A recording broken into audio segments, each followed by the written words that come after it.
let me get this live started.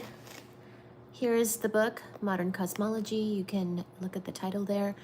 And let's get this chat started. And I'm just gonna be right back with my tea, which I'm gonna make right here behind you, okay?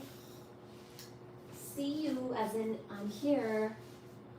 And in fact, you can also see Baji right there.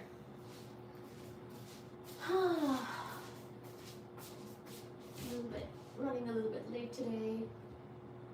Lots of things going on.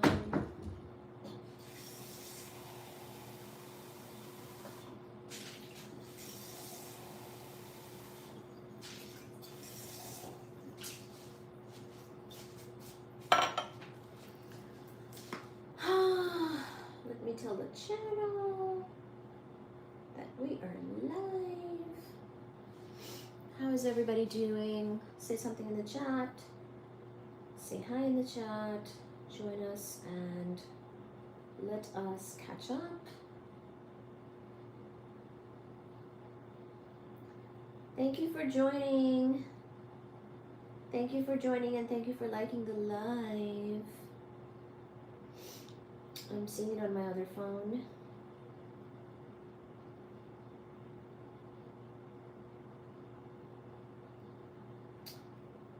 How are you doing?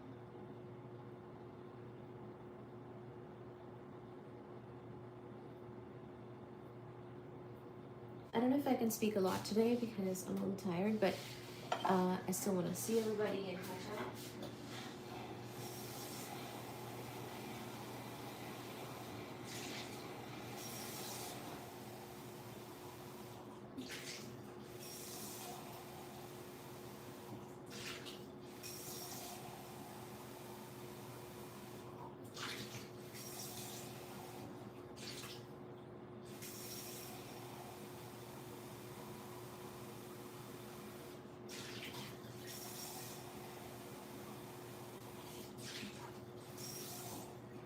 Ooh, and if you can hear something running in the background, that's the cat Jimmy. It's running. They don't use it much, but they do use it sometimes, and it had to be run, so you might hear that noise. That's okay. I'm gonna be making some tulsi tea. You can see the box. Some tulsi mango peach tea here. I have to clean my water boiler thing because it's fun to watch that one. It's the season again of teas, but right now I need to clean it, so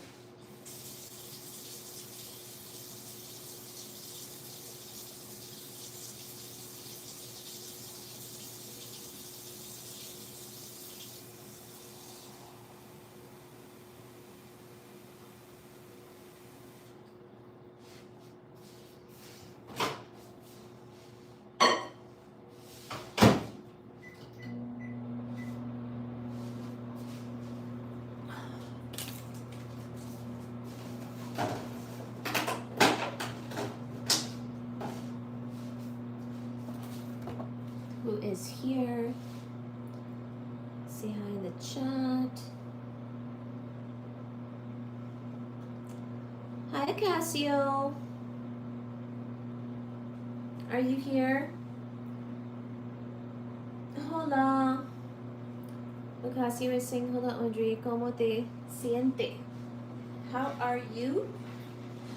¿Cómo te siente? How are you feeling? Is that what that is?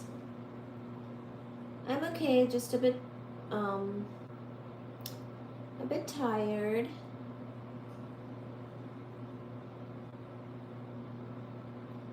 A little bit tired. I'm back from the gym. Did some stuff, ate some food, had a phone call, and hola Audrey, ¿cómo te siente? How are you feeling? How are you feeling? ¿Cómo estás? Sorry feeling? What do you mean? Hi, Sachi. Sachi Mama pooped on the floor, so I just finished cleaning that, did some stuff.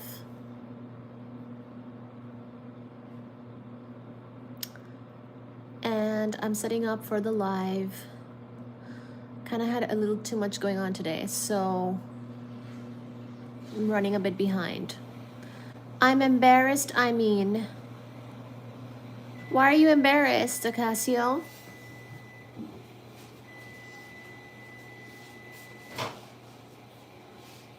Why embarrassed?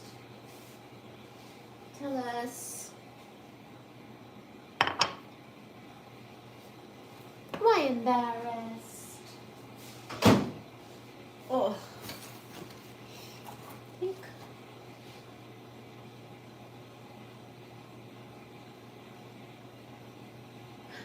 Oh, hi everybody. Thank you so much for joining.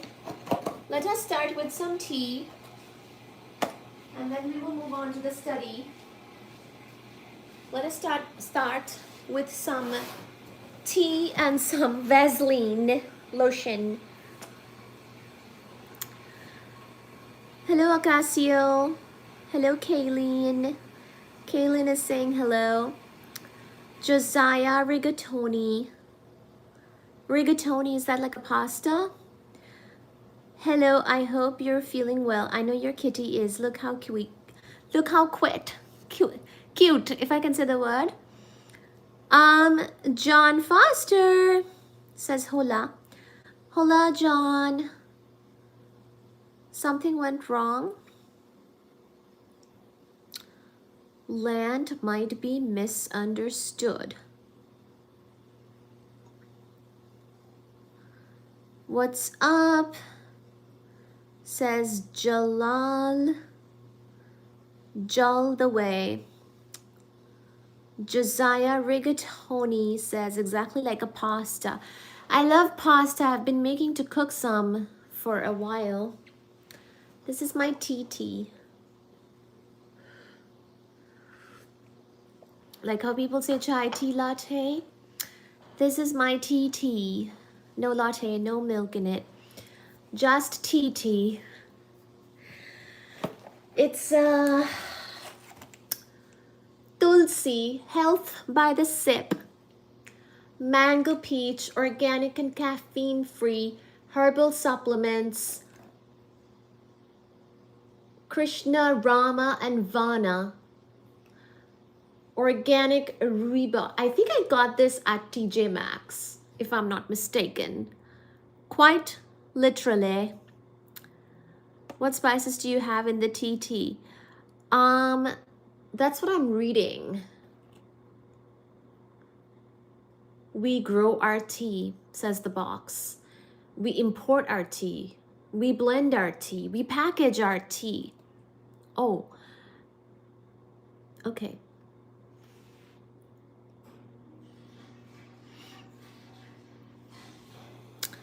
Hello, Gustav. So let's see. Philosophy remains the same since our journey. Hi, Gustav. Gustav is 14. Mango peach sounds great. Hi, Aisha. Aisha Khan is saying hi, everyone. Telmina is saying hello. Hello. I think it has... It says it has a proprietary blend, guys. It will not tell us what is in it. It's a proprietary blend. It says organic tulsi is in it. Krishna, Rama, and Vana, types of tulsi. Tulsi is a plant. It's a very sacred plant in India. Secret spices are in it, guys. Pretty sure I had like a TJ Maxx gift card and I used it to buy tea, guys. Quite literally, I think I bought tea and chocolate. So you know what I would do if you gave me a TJ Maxx gift card? because this tea looks quite specifically fancy. I usually shop at my Indian grocery store and I get the tea there. So I don't recognize exactly where this is from. And I'm having some memory that I think I was at TJ Maxx buying tea at one point. Now let me also put some lotion on my hands because my hands are quite dry because I've been doing some stuff and I had to wash my hands a lot. Well, I told you about the accident on the floor by Suchi Mama. My daughter, Sachi Mama, the kitty cat, one of the kitty cats. Thank you, universe. Aisha Khan is saying Josiah hi. Fernando is saying my core. Hello. Because I had to wash my hands a lot after the poop cleaning of Suji, now I have to... I also went swimming and I was in the chlorine for a long time. So, how are you guys doing? I see a lot of new people. Please do like, share, and subscribe.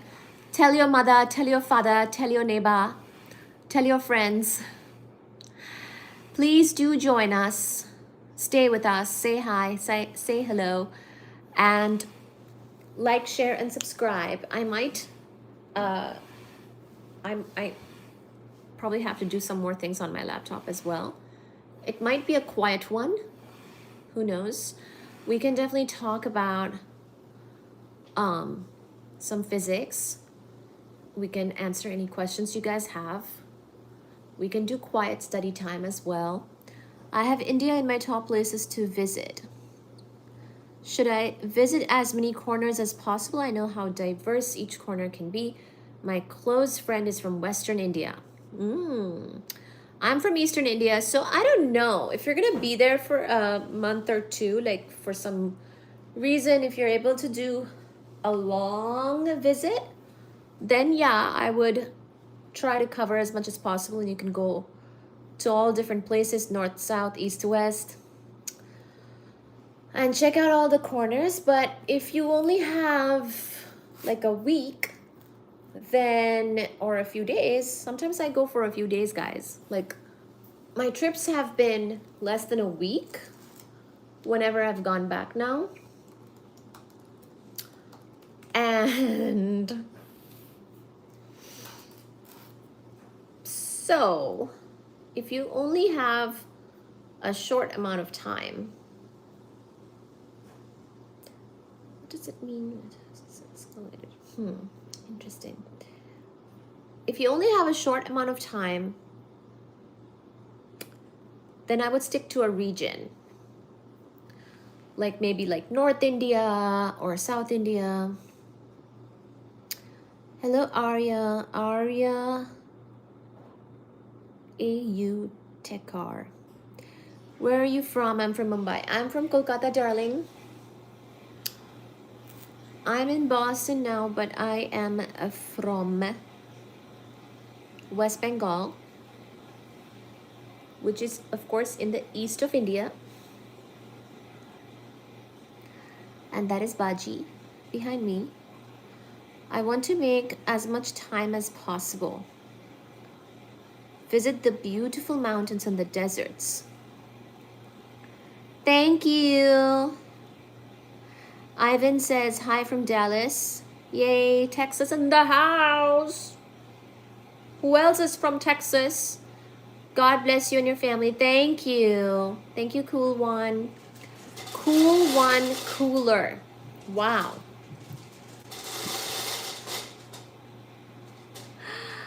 October 17 is on the way. Be prepared with the mariachi. Hi from India. Hello. Hi, Neelam. Yes, I too am from India. That's where I grew up. A while ago though. I was born there. Kind of grew up here as well, I would say. At this point, it has been a while. What does mariachi mean? New York, here it's 1 a.m. Same time zone. Rigatoni, same time zone. So Rigatoni, are you Italian? I know there's a lot of Italians in New York.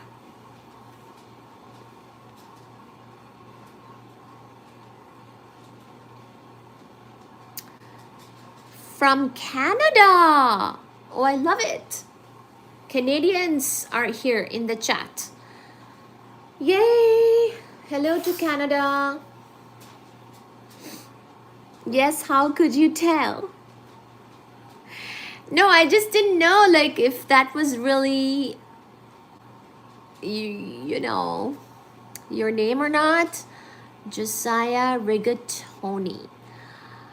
I mean, rigatoni does give it away, but I still couldn't be sure because that could just be because you like rigatoni, cavatappi,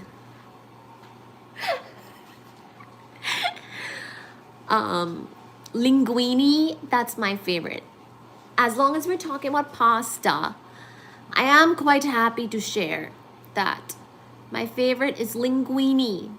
Some linguine in some white brown sauce, whitish and brownish. Canadians in the house. Banff is the best. Oh wow, it's a beautiful place, isn't it? Goodness, all very beautiful people here from all beautiful places. Hola. Z Nestor is saying hola caramello. Hello, hola. I don't know what caramello means, but hello. Sonu Kushatra. Sonu Kushatra says hi. Hi, Sonu. Hello. Hello, my darling. How are you doing? So, are we going to talk about some physics or are we going to chit-chat more? We can definitely chit-chat. Oh, can everyone please like the live? Can you like it and subscribe? Could you please like and share and subscribe?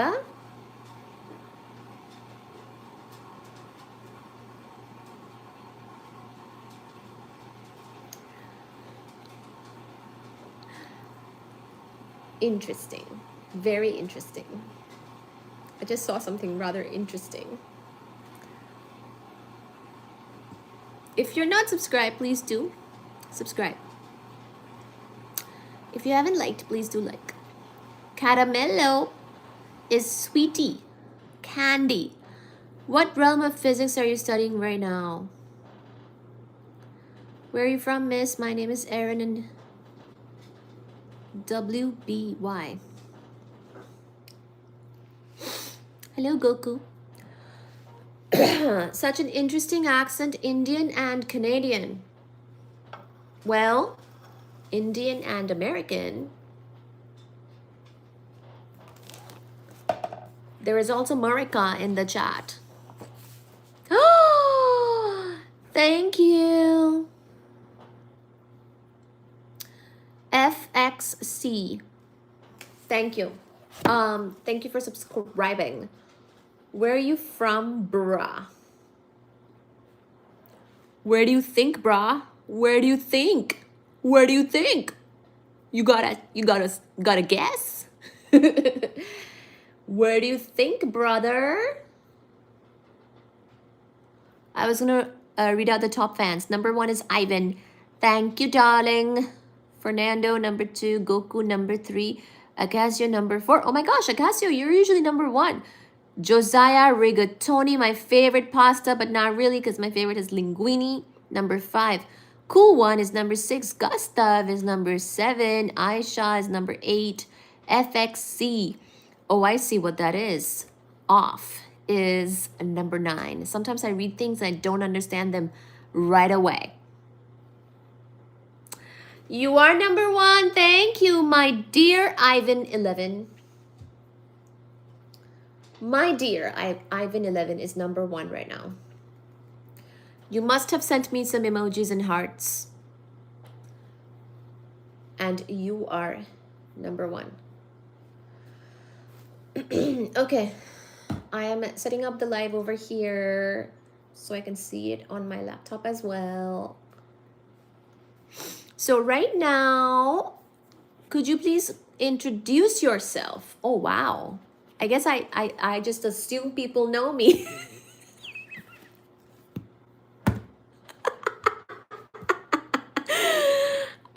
enjoying your coffee? No, this is tea. This is Tulsi Mango Peach Tea. I assumed, I'm so sorry. I'm so sorry. I assumed that everyone knows me.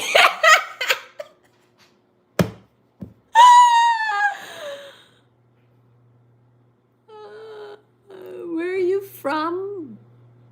Bruh. Where is Steve? Steven? I don't know. So I am from India, the great nation of ancient India. I don't think we've met. Hello, user TR. I'm from India. I was there for 18 years after my birth. Then I moved to the US to do further studies in physics, chemistry, math, music, etc.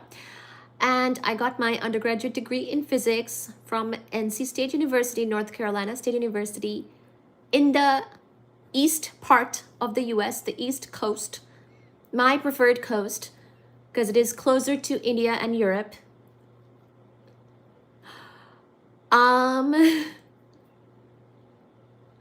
Hello, cool one.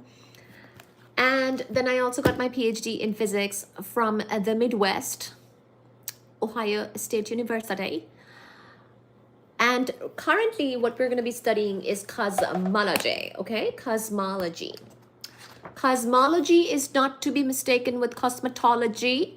This is not to do with cosmetics, makeup, or hair, but it has to do with the universe, the Big Bang, the evolution of the universe, the various stages of it, the cosmic microwave background, the expansion of the universe. Cosmology. And today's topic is going to be dark energy and its evidence, okay? This is because last time we talked about this stuff a little bit.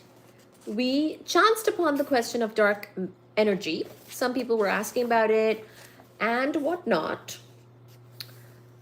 And we wanted to look at the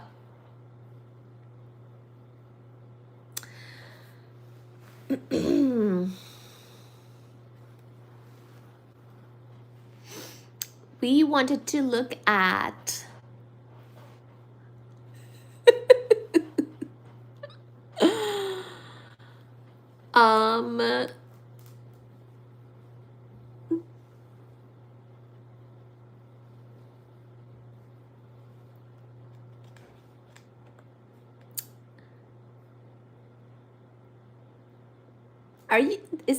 are you Varun? Is that who you are? I'm 1/4 dark energy, says user EY.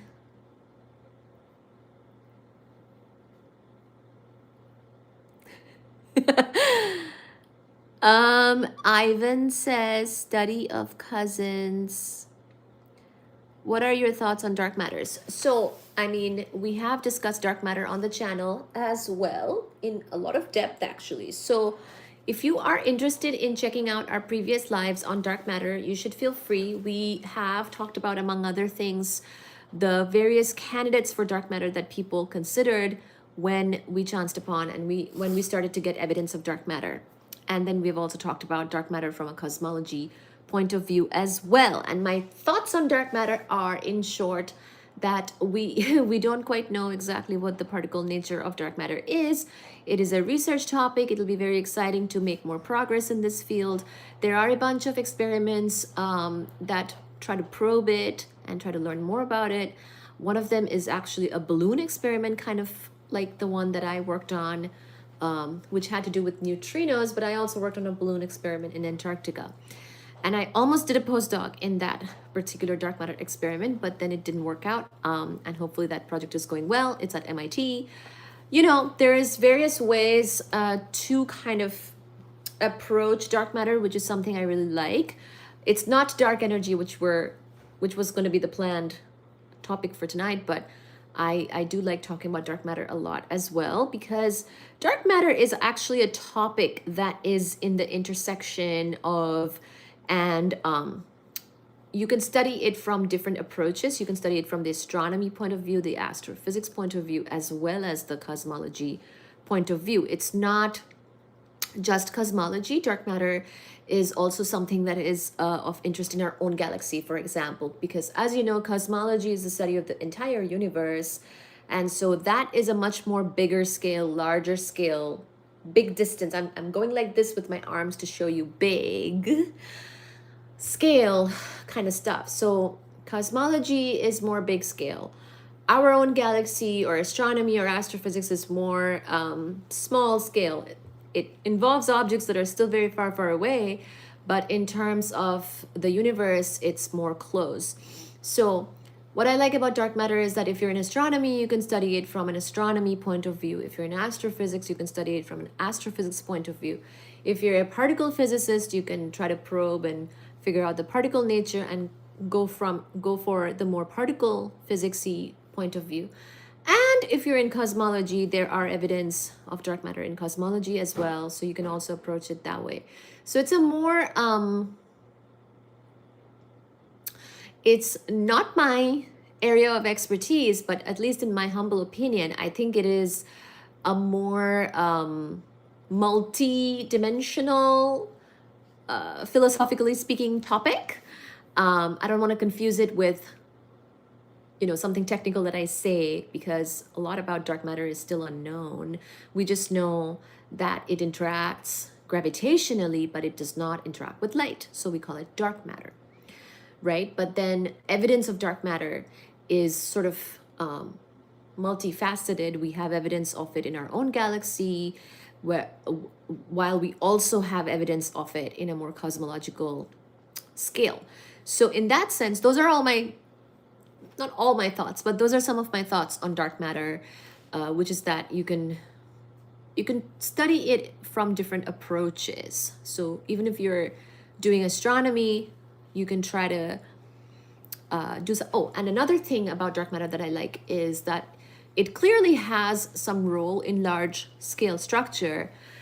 So if you're an astronomer and you're sort of in that overlapping region of cosmology and astronomy, and you're trying to figure out well, how did galaxies form, right? There used to be a stage of the universe when it was younger, when there were no galaxies, but we know that at some point gravitation started to win in some regions of the universe, and basically there were these little fluctuations and gravity was allowed to win, and that's how matter started to sort of more collect together against the other thing that was going on, which was the expansion of the universe. But if expansion was the only thing, then we never would have had galaxies. So obviously, in some way or shape, matter was allowed to get closer together, and we got the first galaxies. And the role of dark matter in that particular process is of huge interest, and I think it's very important because it's kind of like our origin story, right? We're here because stars were here and because galaxies formed, right? We wouldn't be here if the first galaxies never formed, and the first galaxies probably formed with some kind of help from extra matter, which is probably dark matter. So because dark matter turns out has the most contribution to the total matter density in the universe. Okay, so those are sort of the astronomy, cosmology, all kinds of approaches that we can talk about and think about, and I really like it. So you've asked a great question by asking, what are your thoughts on dark matter? And we will also talk about dark energy, okay? Which, by the way, we have mentioned before as well, but this is going to be sort of a review. Let's see.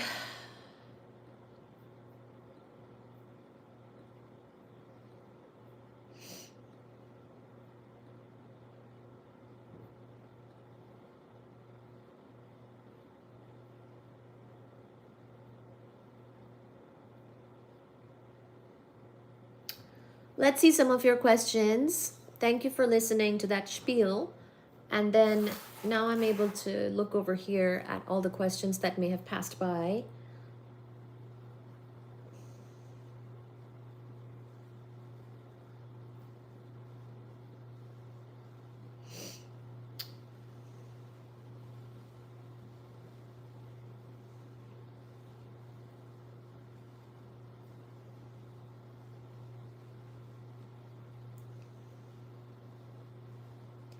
Hi, Colin.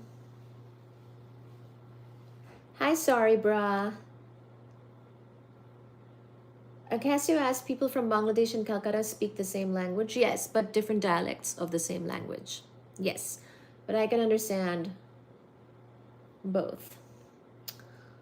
I don't know why it's saying that other username. Somebody asked, is time travel possible? Goku Khan, I believe Goku is asking. Yes, time travel is possible, especially at microscopic levels. Particles actually do it all the time. It's not too exotic for particles to time travel, but macroscopically speaking, can you and I to do time travel? Probably not. Although there might be scientific sorts of ways of doing it that are allowed, but I think the technology is currently deemed as sort of impractical. Okay, but we actually have talked about time travel as well on the channel, and you might want to look up the, let me double check for you the spelling of the thing I'm about to say on my computer.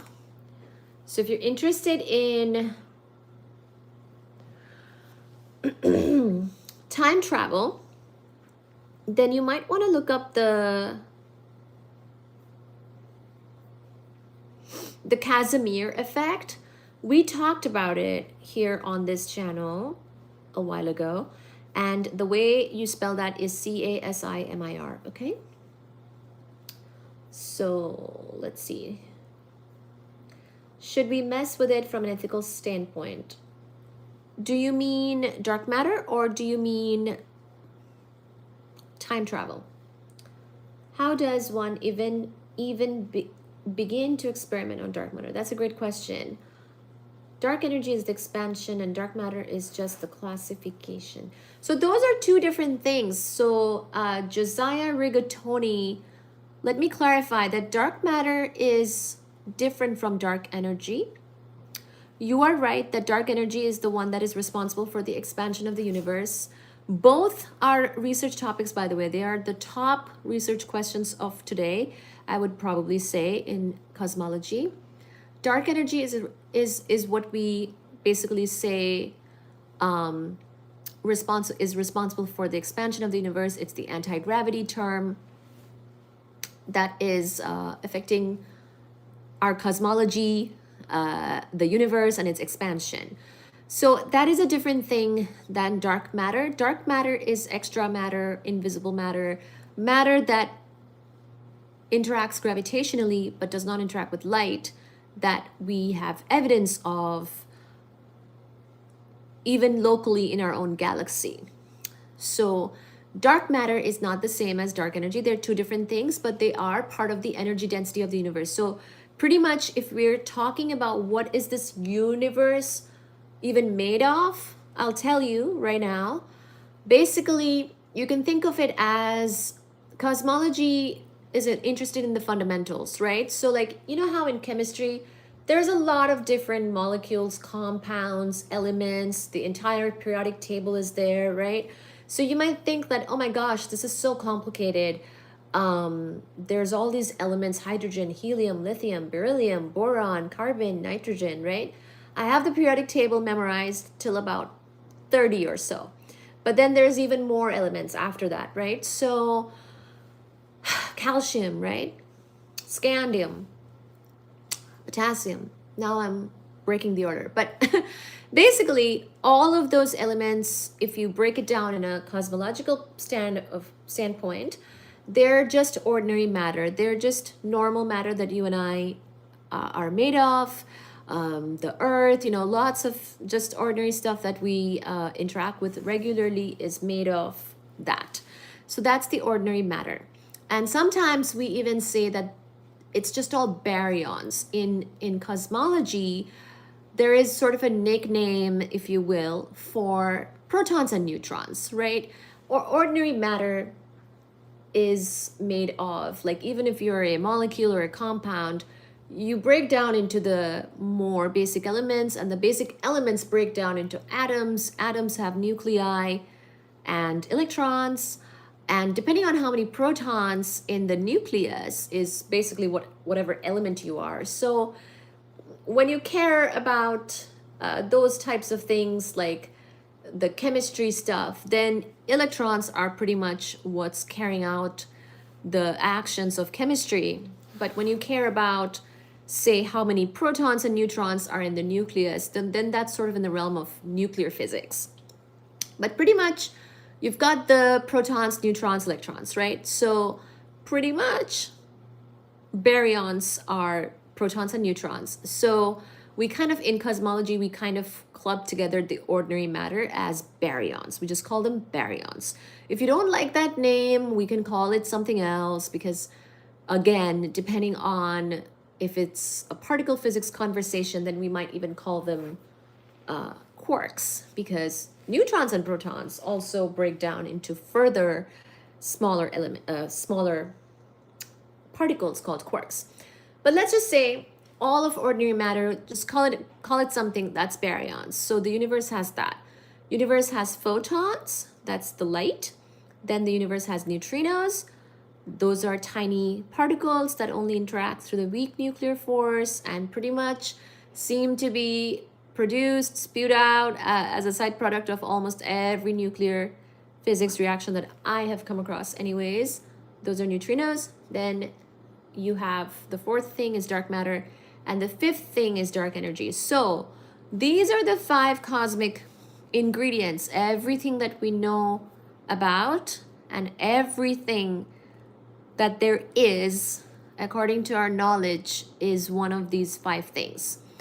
I kind of did not explicitly mention electrons and positrons, so let me just do that as well. I think they're at this point kind of clubbed together with the ordinary matter baryons, but technically they're not baryons, right? Because they're leptons. So basically, ordinary matter is such a small fraction of the overall cosmic ingredients that we kind of club it all together and call it baryons. And we say it's only like 5% of the overall energy density of the universe. So the universe has more of the other stuff.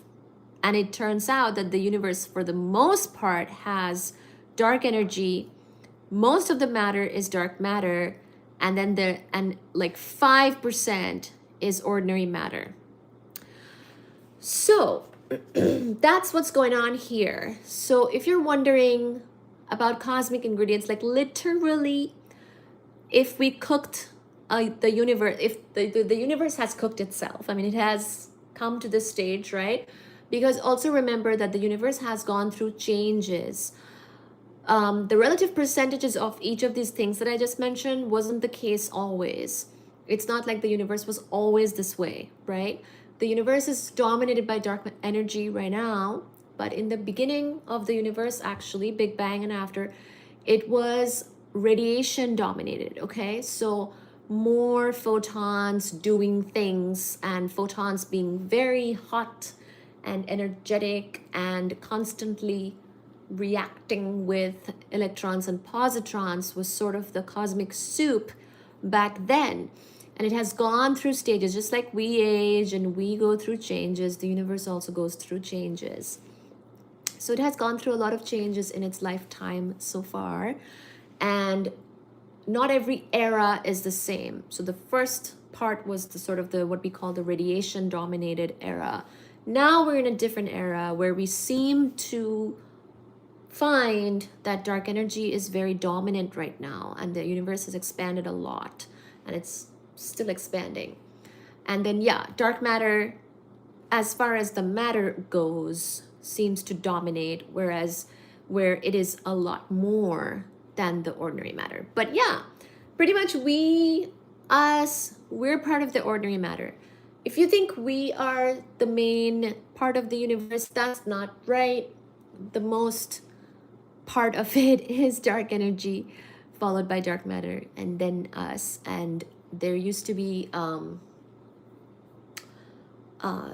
more photons and more radiation activity in the beginning, and now that's calmed down a lot more. Things have cooled down, because remember, if things had not cooled down, like let's say let's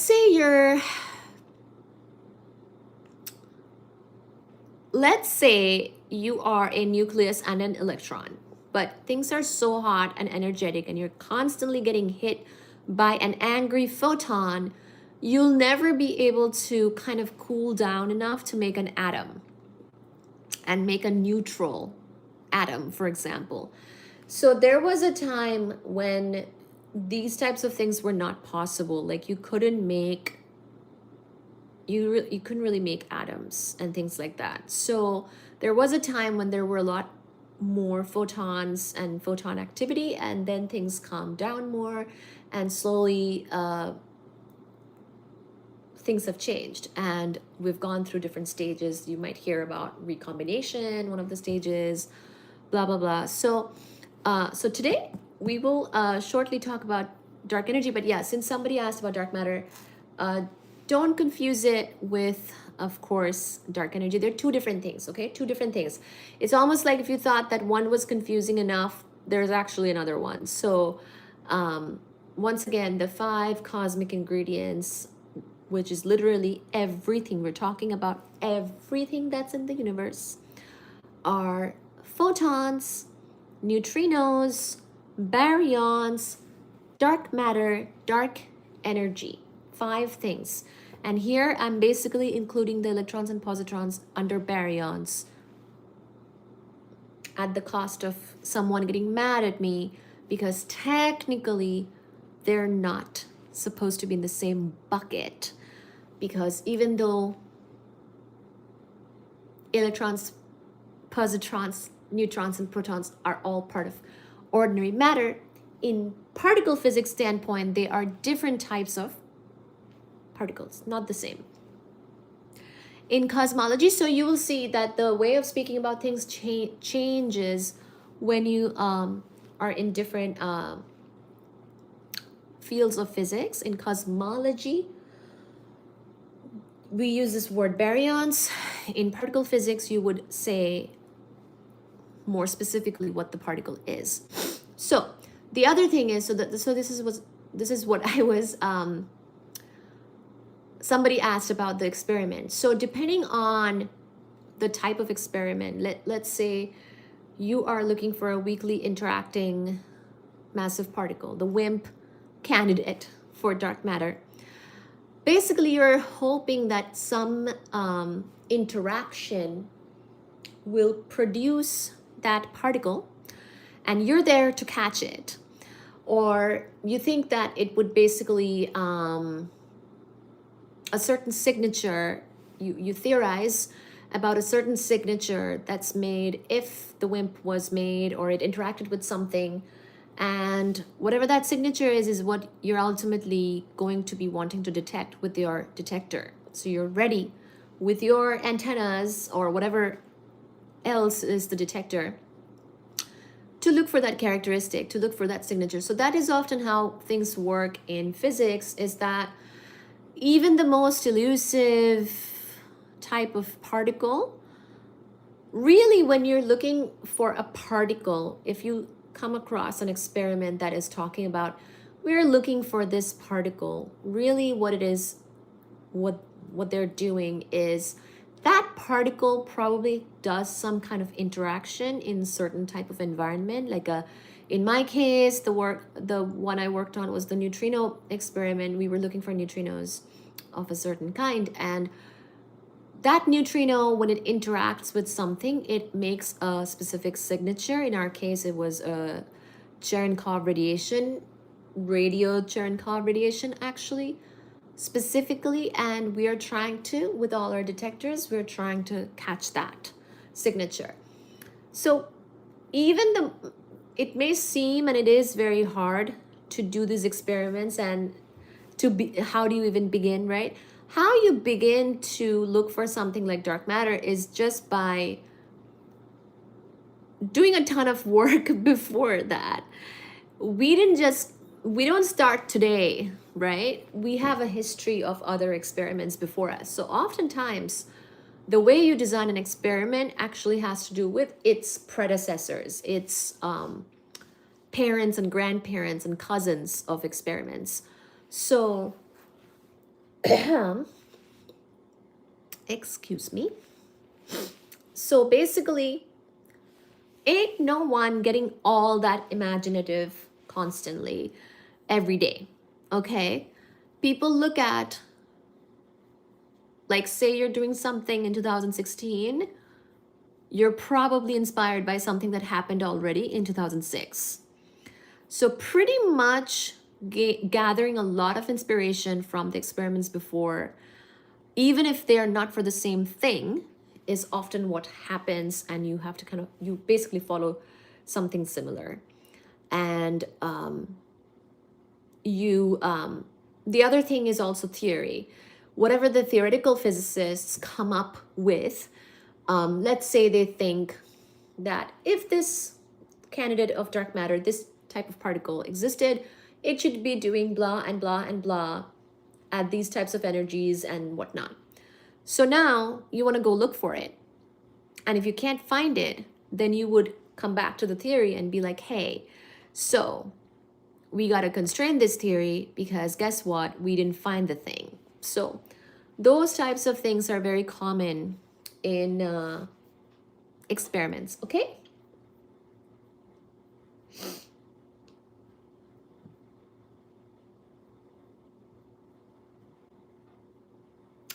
Oh, I love this question. Do neutrinos and dark matter have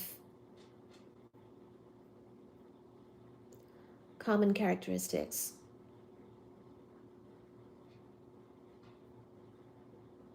Hi, Nanya.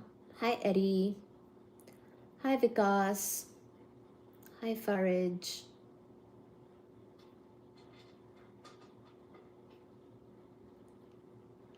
Skeletora, how are you? Atoms have mass. I didn't even know they were Catholics. I love that. So are we expanding or collapsing? Hi, Saurav. The universe is expanding. We are not collapsing.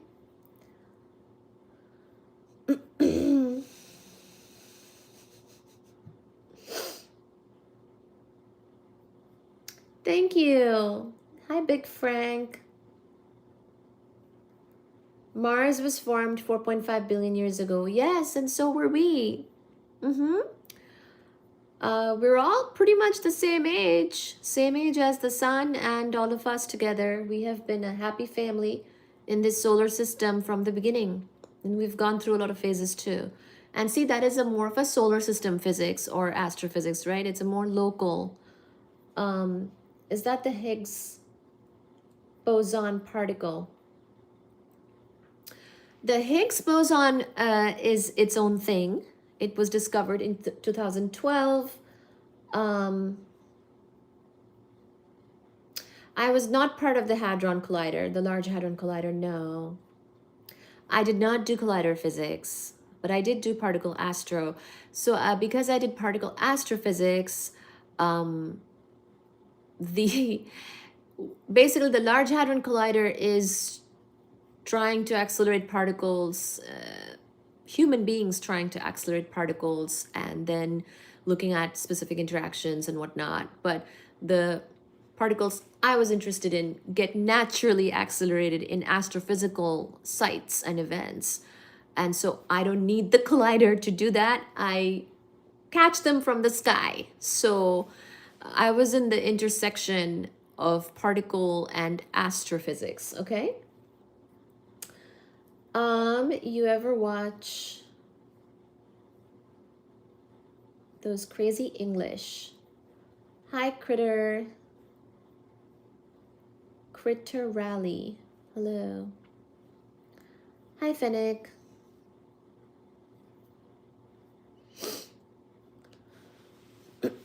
That's a great question. Physics Dude is asking, it's implied in cosmology that G is a constant.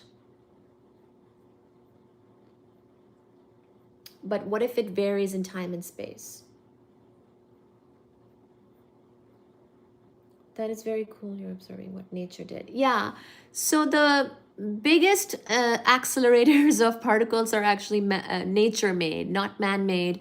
The Large Hadron Collider is a man made particle accelerator.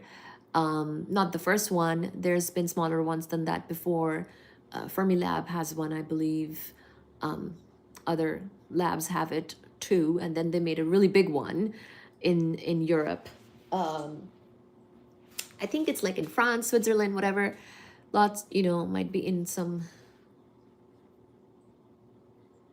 multiple countries. But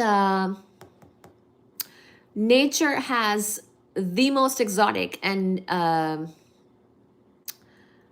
less understood accelerators, and those environments also produce energetic particles, and those were the particles that my work is about. So it's a mix of both particles and astro. Let me ordinary matter follow a fundamental structure while dark disobeys. Where was that question? Do neutrinos and dark matter? Yes, so neutrinos and dark matter are not the same thing. But we actually, at one point, we actually did consider neutrinos as a candidate for dark matter. Because think about it, dark matter was so elusive. It's there, it has a gravitational effect, but we cannot see it. So it's considered to be sort of maybe not so interactive, maybe weakly interacting, but guess what else is weakly interacting that we do know about, and it's neutrinos. So neutrinos also don't interact with light, right? So like neutrinos also don't have a charge, and they don't interact with the electromagnetic force and whatnot, and they can pass right through things, you won't even know, and they're considered to be very elusive particles. So at first, when we were discovering dark matter and the rotation curves and all that stuff, which is the evidence for dark matter, galactic evidence for dark matter, we did consider that neutrinos might be a candidate. Like we were thinking, what could it be? Is it a neutrino? Is it something else? Some like really dark compact object? Like compact objects, massive compact objects that are there, but maybe we can't see. We considered those types of things. And we also considered like maybe there's just like a ton of neutrinos that we didn't account for or something, and that could be. But then neutrinos are also really low mass. So we don't really think that neutrinos account for the dark matter, because there is a lot of dark matter. So I would say that at this point, they are not the same thing, but dark matter is also inconclusive. Like we don't know exactly what it is. So the answer really is I don't know, but we don't think that it's neutrinos because neutrinos are too low mass. But neutrinos did inspire us, because we now, I believe right now, the candidate for dark matter is called the WIMP, the weakly interacting massive particle. And it's exactly like the neutrino, but more massive. So basically the problem with the neutrino was that it was too low mass. So they basically dreamt up a candidate particle that will be kind of like the neutrino in the sense that it's weakly interacting, but it will be more massive. So something that has a more mass than the neutrino, but is also weakly interacting and doesn't interact with anything, kind of like how the neutrino is. So yeah, it's very interesting. It's very, very interesting, but they're not the same thing as far as we know. Okay, and it is it's a bummer, but it's also an exciting mystery, It's basically giving us something to do. We don't know what dark matter is. It is a, TBD, to be figured out kind of thing. And so it gives people something to do. And the other question, of course, is what is dark energy? Also don't know, right? So also don't know in as much depth. I will say, some people actually think that the dark matter question might be more of a mystery, because dark energy, some people think, is sort of an inherent quality of the universe, like as something that the universe is doing, like it's an anti-gravity thing. It's just kind of like just the cosmos are just kind of doing that. I think people would still like to understand it better, but it's not something that is sort of like at least this is what we think, it's not like a particle that we haven't discovered yet, right? It's more of a behavior of the universe, if you will, that it seems to be doing, is the current thought. Whereas dark matter, we think, is some stuff that's there and we don't know what it is. So it's a bit more of an urgency inspiring kind of topic, I think, dark matter. I do think that there's more. I mean, I could be wrong, but I think there are more people who work on dark matter, probably.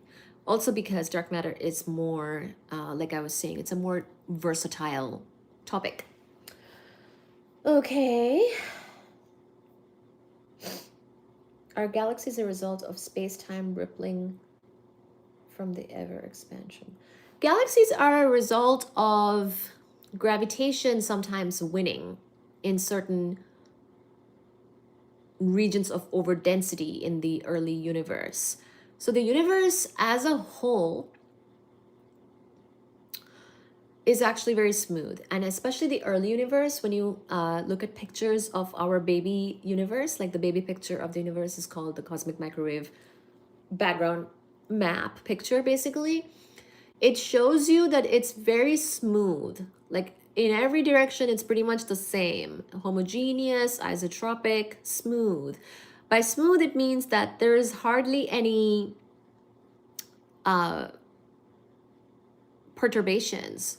Like it's basically the same thing everywhere. So basically there was no reason for galaxies to form at all, because galaxies would form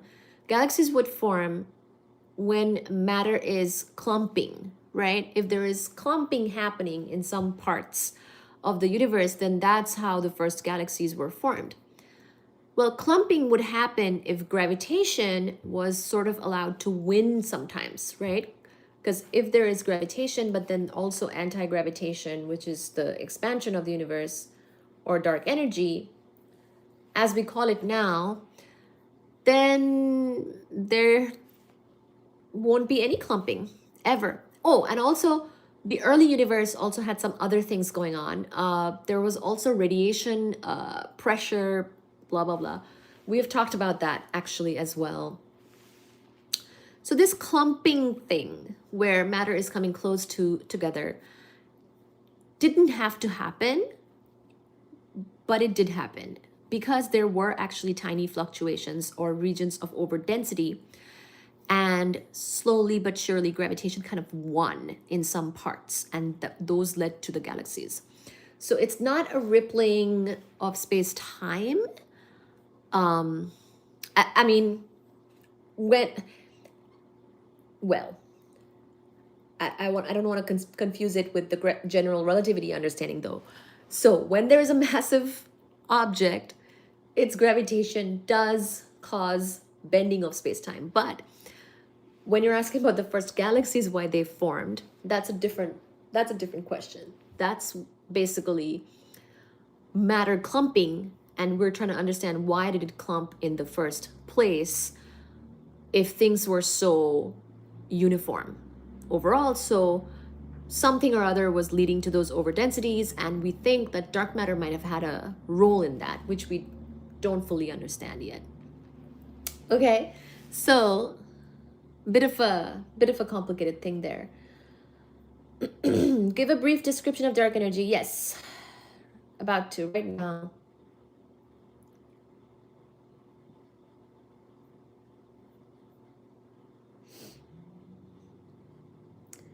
What are my thoughts on Atlas?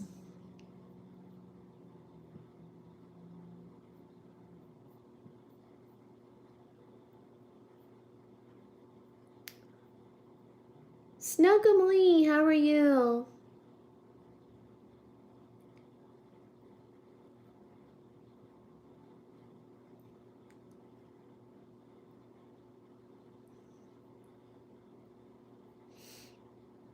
Hi, Roshan. Hello, everybody. Sorry if I'm missing your comments. I'm trying to get to them.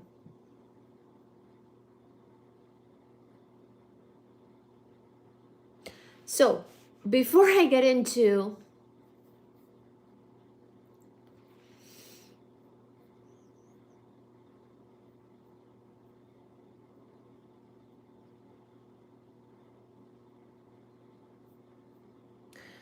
oh, thank you, physics dude, saying the answer is I don't know means you're a real scientist. Thank you. I was wondering why we're not pelted by more debris waves, but then maybe everything has cleared, but then the interstellar objects have me wondering if more. So, by the way, somebody asked, Crazy Sick Wine, how are you? Physics dude, see you next time. Please do like, share, subscribe. Please do subscribe. We will have many such conversations again. Crazy is saying, was just thinking of you, glad you came on. I just ran a marathon today. Extremely tired, can't move. I am very tired too from my... I actually did also run and swim today. Hi, Illuminati.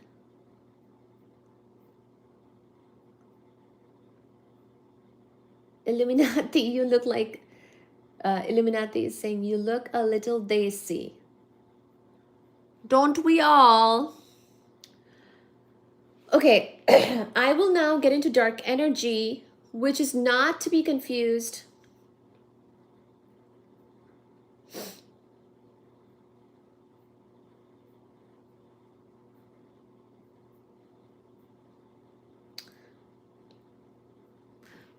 I will now get into dark energy in a little bit, which is not to be confused. Please do not confuse it with dark matter.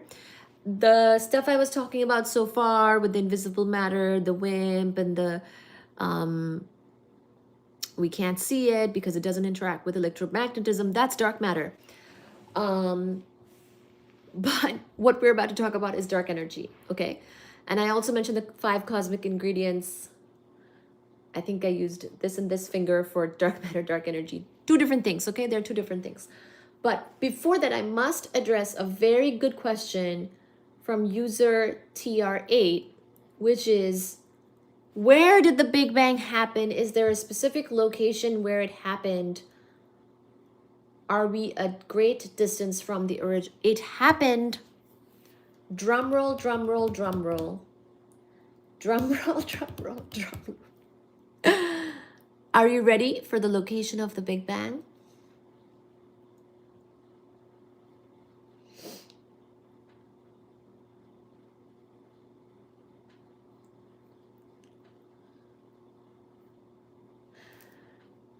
Drum roll, drum roll, drum roll. I can't see the latest comments because someone might have said it already.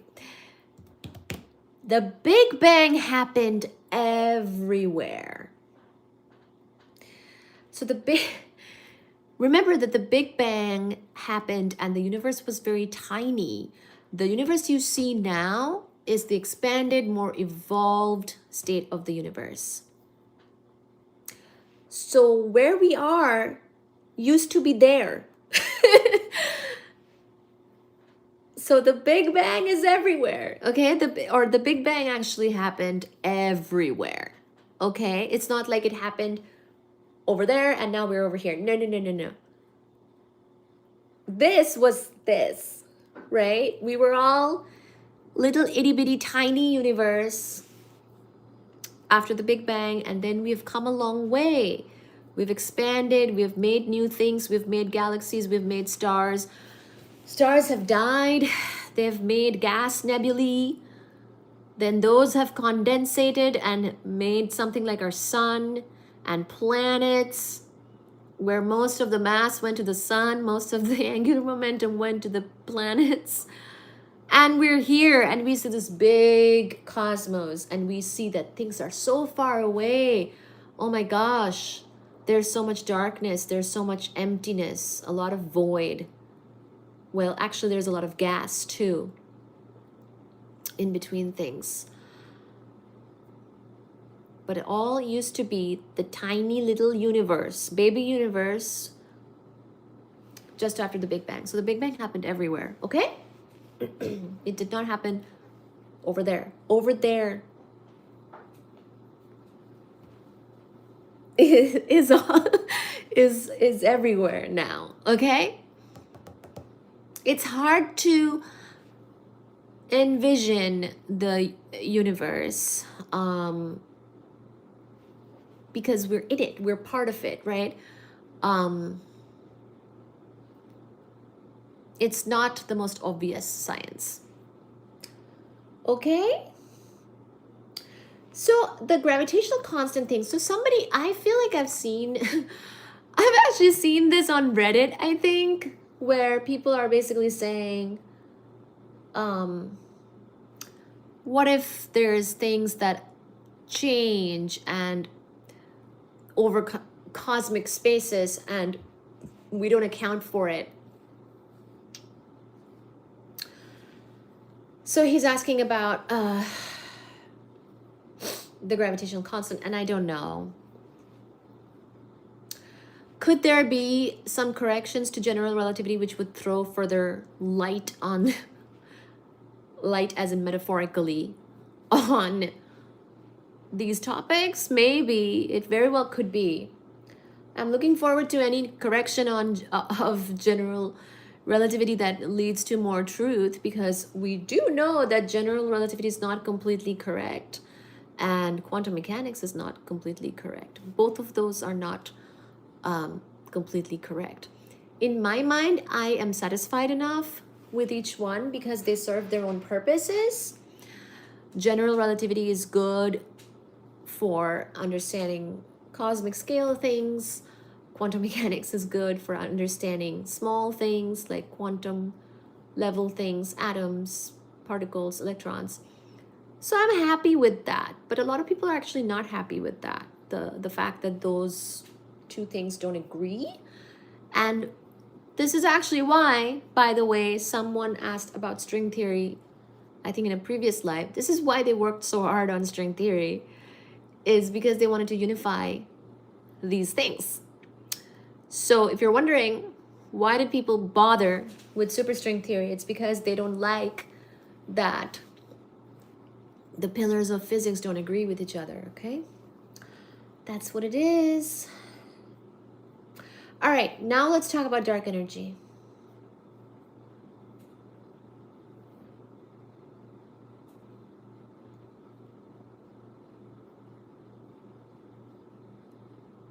Hi, Nanya. What existed around the Big Bang before it happened? All-encompassing, interesting. Drugs have been taken. I should probably warm my tea again. I'm listening, lovely topic. Hi, Crazy. Physicists, you stop talking of Big Bang and call it the Big Expansion.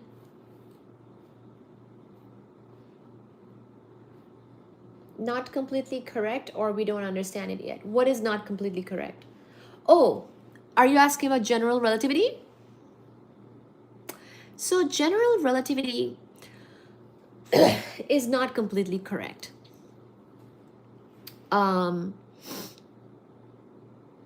Quantum physics is also not completely correct. So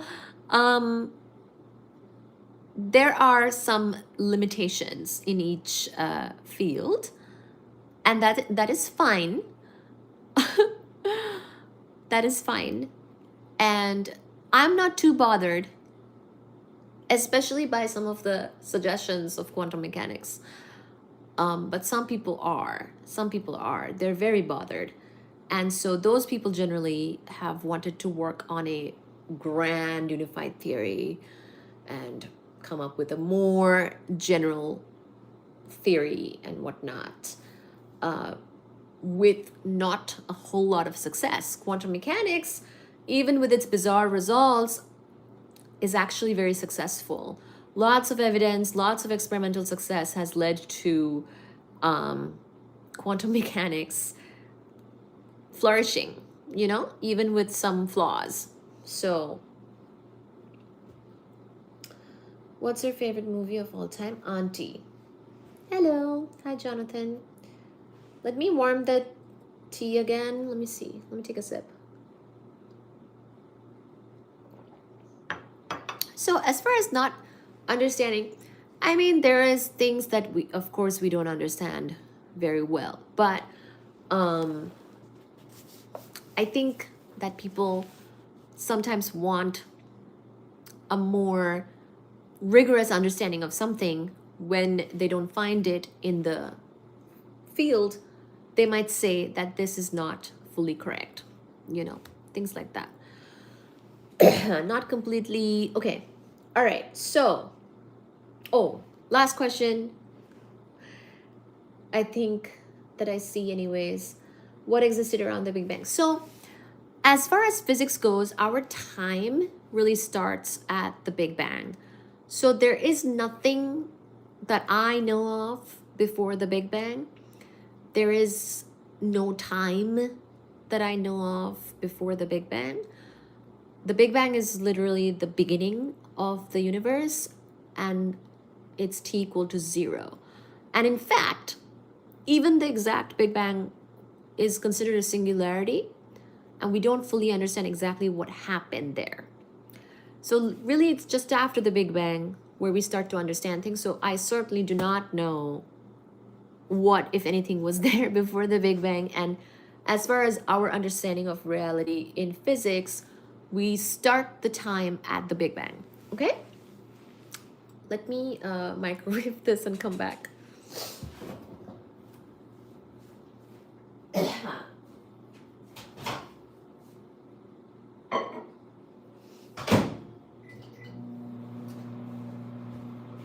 Alright, we're gonna talk about some dark energy stuff from this book, this blue book.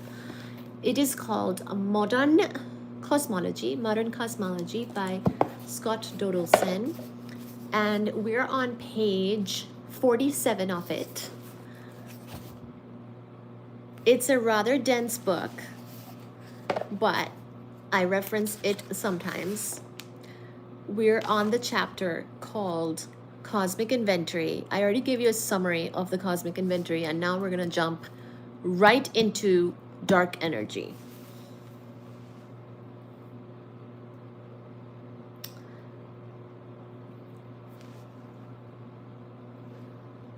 Hello, Nehilal, or Nehila Ahmed. Hi. Thank you for liking, sharing, subscribing.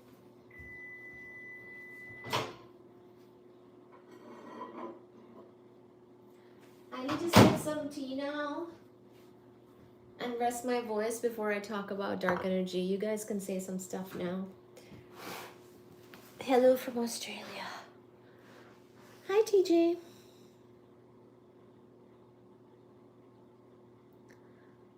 I'm listening. Lovely topic.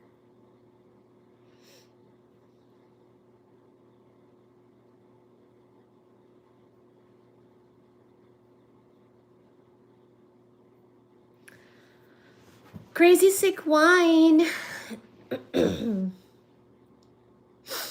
How are you doing?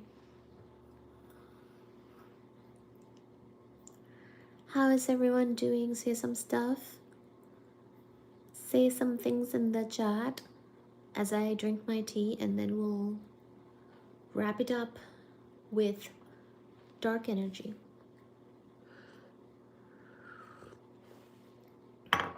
Algeria. Oh my gosh, wow.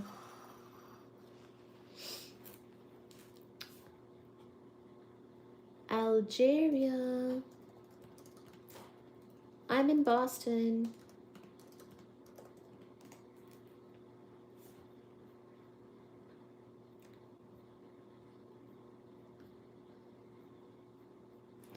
Let me actually start one thing.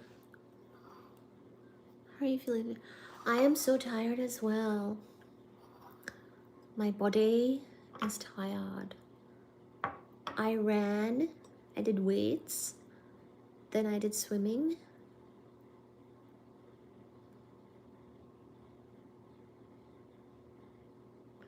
Where are you from, Madam Upsell?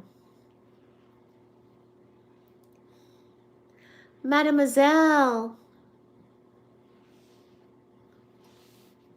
I think Baji has gone upstairs now.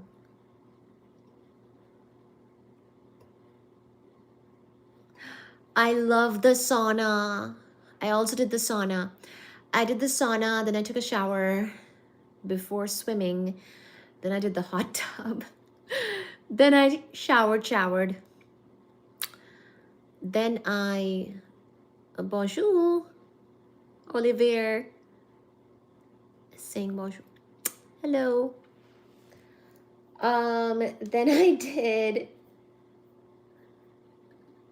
at the end, I get ready, like I get into my clothes and everything before leaving the gym in the sauna. It's so nice. I'm like this on the sauna wall, getting all the warmth in my body. I hear it has great detoxing effects. I love swimming. I hope so. Olivier, welcome. Welcome, welcome, my dear. I'll have to let you count the cats at some point. You should come back. We go live quite often. So Majin, you will have to count the cats to tell us how many you see.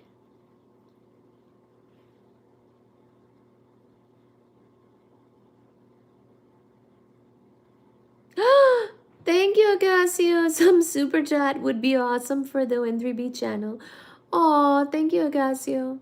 Agasio, what were you saying earlier in the live? I didn't catch it. You were saying something about some embarrassment. What happened? Oh my gosh, Agasio. Agasio has done a super chat. Aw. Thank you for making this a palatable topic and not speaking above common people's ability to comprehend. Anytime, you're welcome. Thank you. Thank you for sharing your thoughts, comments, questions. Love it. Are any of them Schrodinger? No. Schrodinger was actually a bit of a rough guy. Is Dora still alive? I think he is alive, but he avoids me. And that's okay. That's totally fine. I'm sure he's okay. And, but...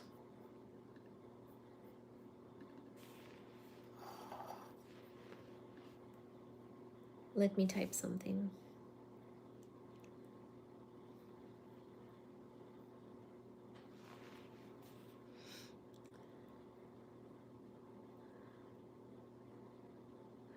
Thank you, Nadia. Thank you, Agasio.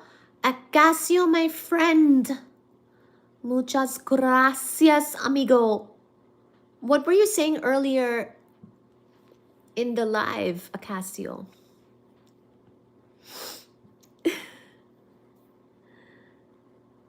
Dark energy, don't forget. Yes, sorry. I will not forget. She's a brilliant woman. I admire her. Thank you. Thank you, Crazy Sick Wine. Crazy, you say some things now. About your studies, I mean. Crazy is in school right now. You say some things about school. Crazy, are they paying you a stipend? Important question about economics. Are they paying you a stipend?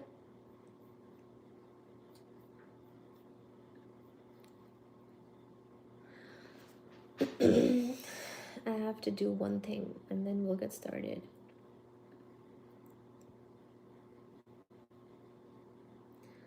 Oh, most definitely, Dree. Really? They're paying you a stipend? How much? You tell me your stipend, I'll tell you my stipend. Pay transparency. How much are they paying you, crazy? It's at MIT, right? Also tell us the department as well. What's your major? Physics. Where do I begin? I feel like I'm in over my head. I'm in my 30s. So? 30s is a baby, crazy. Don't get me started. 30s is not old. Masters? What's your major? Are you doing your master's, Gotham?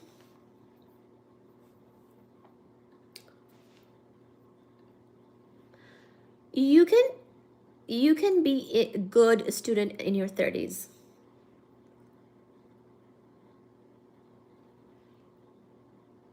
Aw, you're doing your master's in what topic? Which major? Master's in International Relations. Oh, very nice.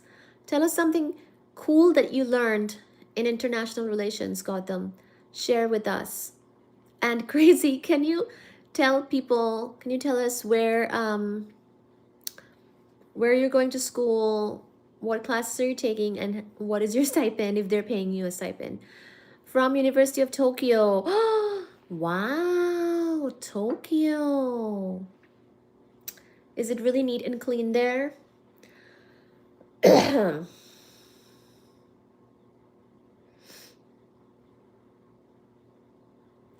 Nanya, are you in student debt?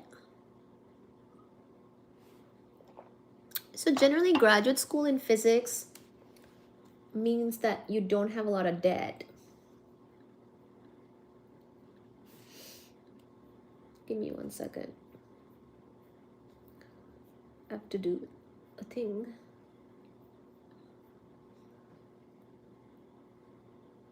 For my actual work. Sorry, 1 second. 1.6.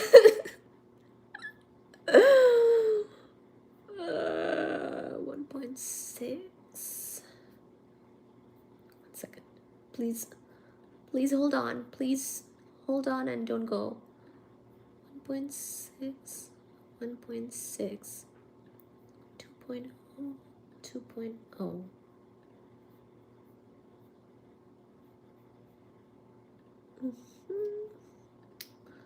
I have to like check a plot. 1.6, 0.2, okay, 0.4.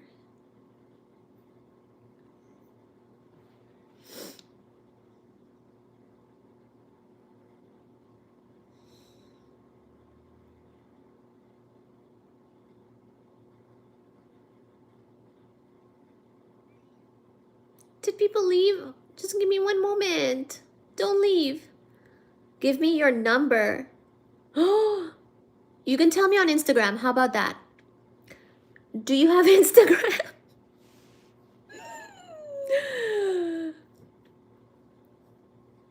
Do you have Instagram? You should go to Instagram and DM me your stipend. No country gives about others until it's meant to be.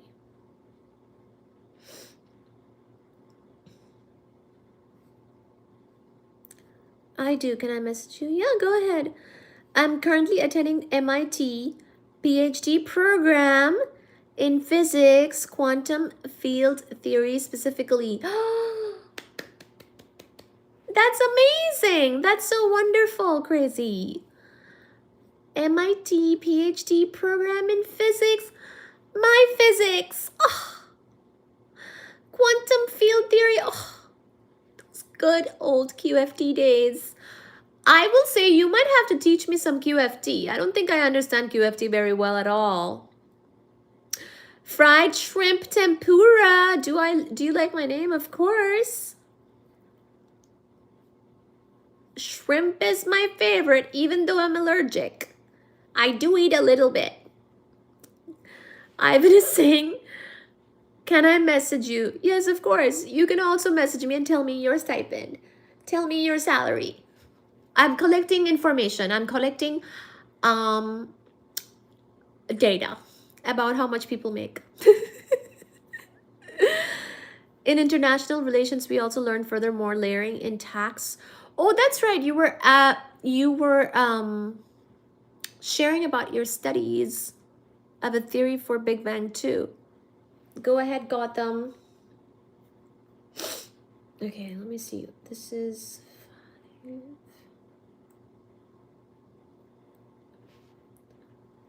Okay. Sorry, I have to do one thing. I have a deadline actually. I have to look in that direction sometimes because I'm trying to meet a deadline. I have a theory for Big Bang. Did you eat my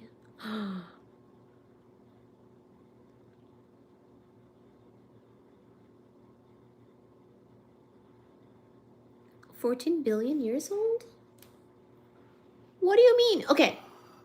Enough chit chat. I'm going to talk about dark energy now. Crazy? You can still share more about your studies and everybody else. Oh, and I forgot to see.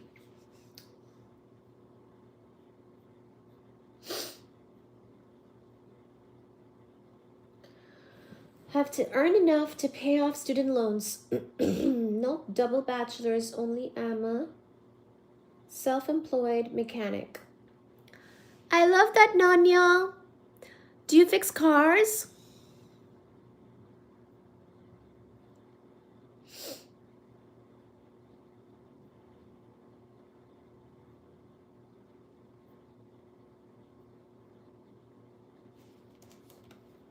I love shrimp.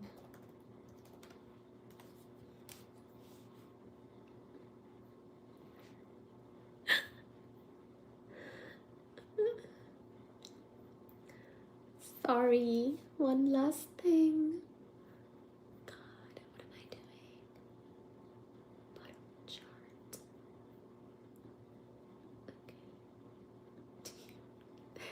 Crazy, are you doing homework? Because I am.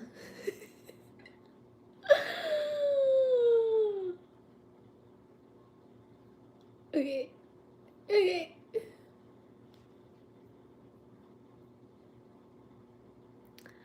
Left corporate shackles to do what I enjoy. Me too. Me too. I left my corporate full-time job and I do my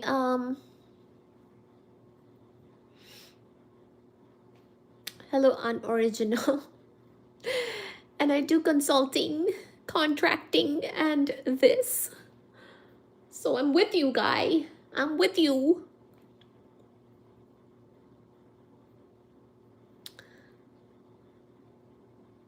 There's hot Indians. There's also hot photons. You're really cool. Thank you. Thank you. Just like cold dark matter. Just like cold dark matter. Okay, I started my run. All right, I'm all good. It's gonna take like 20 minutes for my run to run now. I just had to get that going because I'm trying to finish something by like tomorrow. Tomorrow.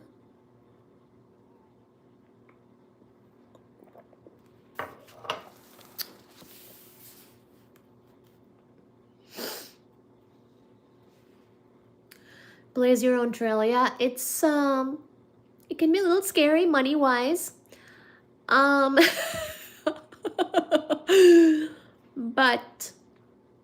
I am managing with thanks to the universe. With a thanks to God. Thank you. Okay, there are 2 sets of evidence pointing toward the existence of something else, something beyond radiation and matter. And what do we mean by that? Radiation is photons, matter is the neutrinos, baryons, electrons, positrons, all that stuff, and dark matter, of course, which is most of the matter. There is something else. The 5th cosmic inventory or the 5th cosmic ingredient is dark energy. The first comes from a simple budgetary shortfall. So there's a budget for the cosmic ingredients, and we're going to talk about that. The total energy density. So basically, we didn't introduce all of these terms today, but there is something called the energy density of the universe, and we have some ways of calculating it, measuring it, and kind of matching up what we think it should be with what we actually find now and whatnot, right? And hopefully this will still flow, even though we didn't discuss everything. But I will say that if you're interested in the mathematics that goes behind this topic, we did go over something called, I believe, Einstein's equations was the name of the live stream a while ago, and we discussed a lot of the math there. Okay, so the total energy density of the universe is very close to critical. We expect this theoretically, and we observe it in the anisotropy pattern of the CMB. So the CMB is the cosmic microwave background. And as I was saying earlier, even though the CMB is at large, very smooth, very homogeneous, very isotropic, smooth, like same everywhere, but there are actually some very tiny fluctuations in the CMB that you might not see right away. When you study it for like 20 plus years, which is what we have done historically in the field, then you start to notice, wow, there are some little tiny overdensities, little tiny fluctuations. And from those, we have actually kind of learned some things. We rely on the CMB a lot to understand the early universe. So anyways, the total matter density inferred from observations is only a third critical.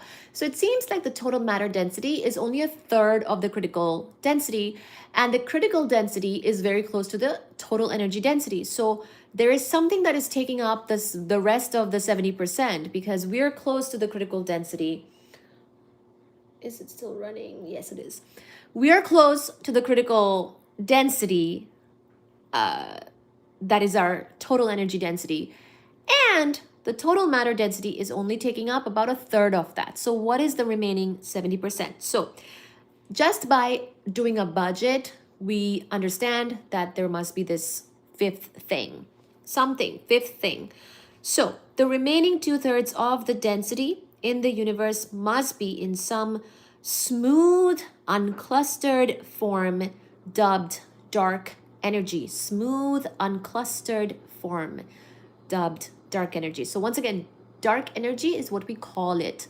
It's a name given to this phenomena, okay? And also the name given to the fifth ingredient of the cosmos, which is unaccounted for in the critical density, where the energy density is close to the critical density, and the energy density, a third of it is coming from the total matter density, which includes ordinary matter. The third, the 30%, includes all of us, ordinary matter, as well as dark matter, right? So 5% ordinary matter, 25% dark matter. But then there is the remaining of the 100, which is the 70%, which is this fifth ingredient. And we call it dark energy. Now let us see about the naming of this, okay? So are you into the cosmic stuffs? Yes, of course. We discuss cosmology on the channel quite a bit. You'll love it. So please do like, share, and subscribe. Especially please subscribe if you're new. So after the discovery, quite a bit of attention was focused on choosing an appropriate name for the expansion for this phenomena of anti-gravitation. So remember that dark energy is not a new phenomena. Over a hundred years ago. So around the time of the general theory of relativity, when Einstein was working on that, he was faced with the same question actually that Newton was faced with as well. Whenever somebody works on gravitation, right? Because Newton worked on gravitation back in the day, and then Einstein gave us a correction to that Newtonian mechanics description of gravitation with his general theory of relativity. But the thing is that whenever you talk about gravitation and you note that it's an attractive force, it's an attractive phenomena, like it brings the matter closer together. It brings things closer. So how come in the universe, and back then they didn't know about the expansion or even the vastness of the universe or other galaxies, etc., they were thinking, well, if gravitation is something that it brings things closer, then why didn't the universe collapse upon itself? What is keeping us stable against gravitation? Over time, why don't we just collapse, right? So he had to introduce a mathematical term in the equations, which he called the cosmological constant. Literally, a constant term that acted as anti-gravity. So that's the history of this. It's over 100 years old. So back then, little did he know that he had come across or stumbled across something quite bizarre and something quite something that was going to be such a big mystery. So cosmological constant, everyone's initial moniker, is too restrictive in that the energy density is constant at all times, and we do not yet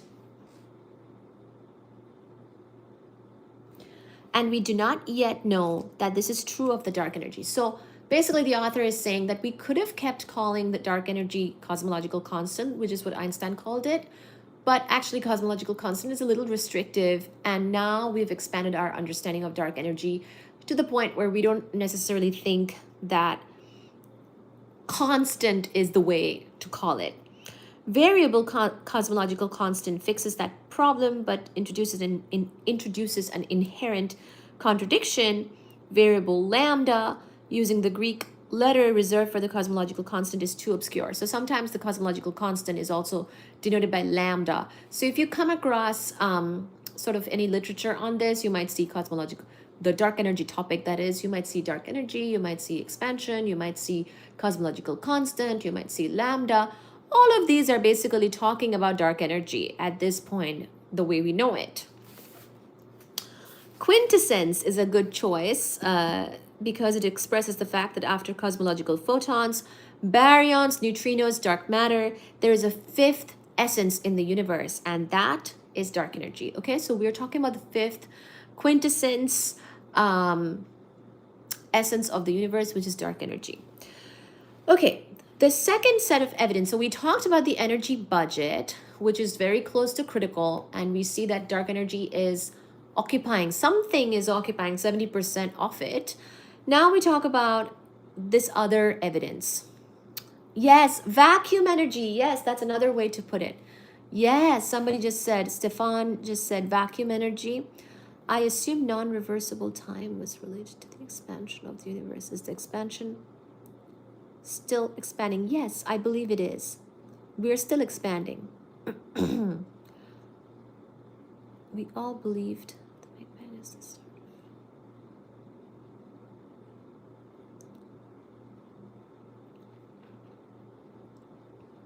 But yes, vacuum energy is another term, another way to dub dark matter. So, given the energy composition of the universe, one can compute a theoretical distance versus redshift diagram. This relation can then be tested observationally. So in 1998, so this was quite a while ago, but still kind of recent, but not really. There were two different groups that were observing supernovae. So they basically had supernova data. Supernova, as you might know, is the death of a star. We have lots of data about this, lots of different samples of supernovae that have happened that you can note. And basically these two groups were observing supernovae reported direct evidence for dark energy. The evidence is based on the difference between the luminosity distance. So they're basically going to use the supernova data, as you will see here, because we will keep going, as a way to figure out the luminosity and the distances between things. And that will lead to the fact that the universe is actually expanding.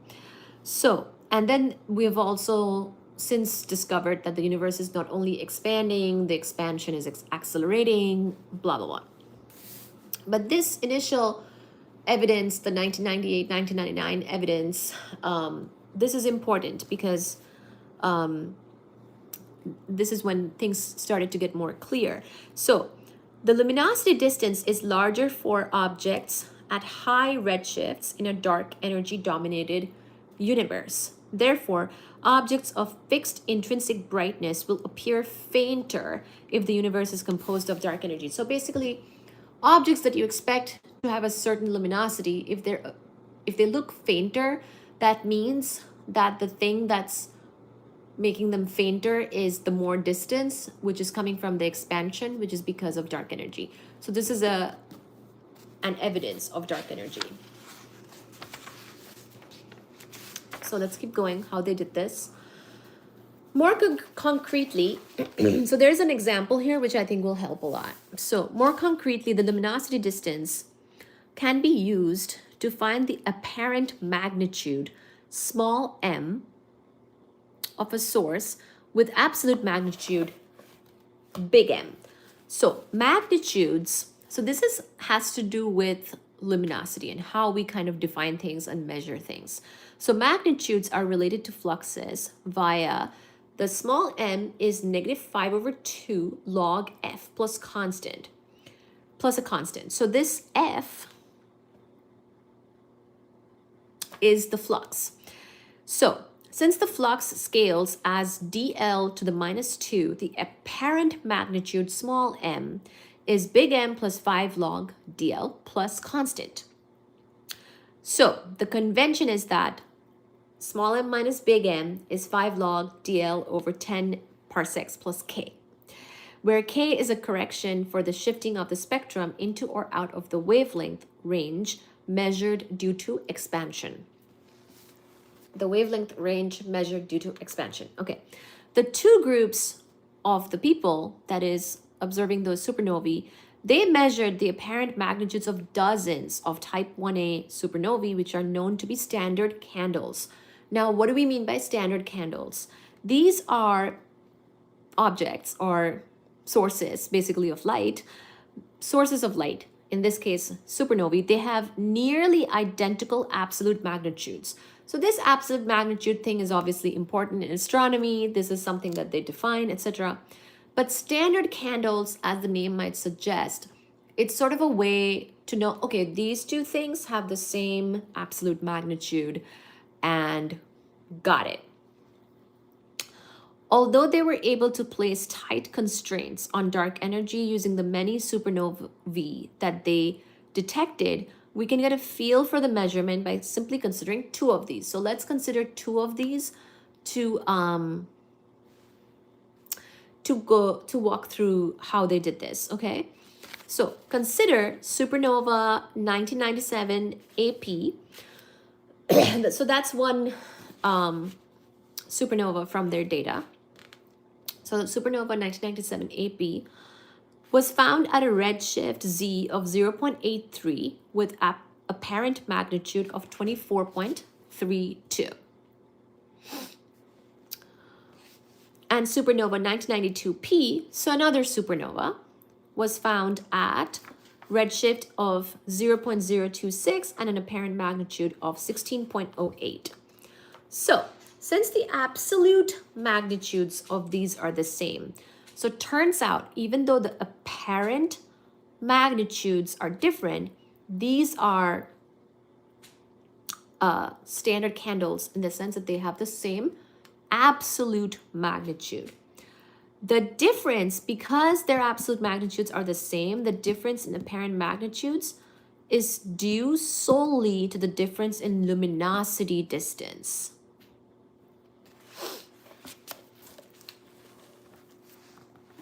Yes, this is cosmology.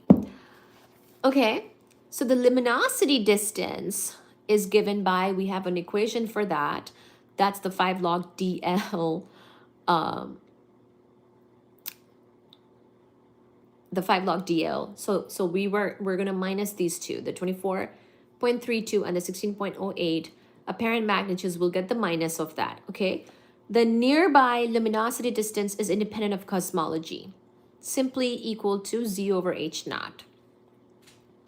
Therefore, the only unknown remaining is fixed by the observations to be 1.16. After doing, h naught dl is equal to 1.16.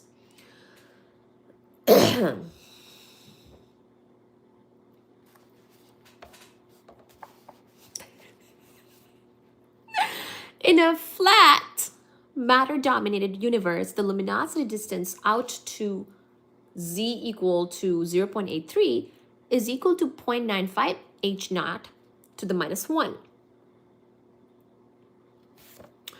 Whereas a universe with total matter density of 0.3, or sorry, yes, whereas a universe with total matter density of 0.3 and a cosmological constant of 0.7 has a luminosity distance of 1.23 h naught to the minus 1. So there is basically a discrepancy between if we were matter dominated, as in the total matter density, which we have the evidence for, which is earlier on in the same chapter, then we would expect a certain number for this luminosity distance. But if we have dark energy, then it would change. And that's what we're seeing. It's actually different. The apparent magnitude of this single distant supernova then suggests that dark energy pervades the universe. So basically, if there was no dark energy, your number is 0.95. But because there is dark energy, the number is 1.23. So yeah, there is a difference. And as people are pointing out, there's a lot of things that everything depends on. So hopefully all these, measurements are accurate. But someone asked, you mentioned flux. Can we measure the flux practically? I hope so. In astronomy, flux is very important. So I hope that they've mastered that.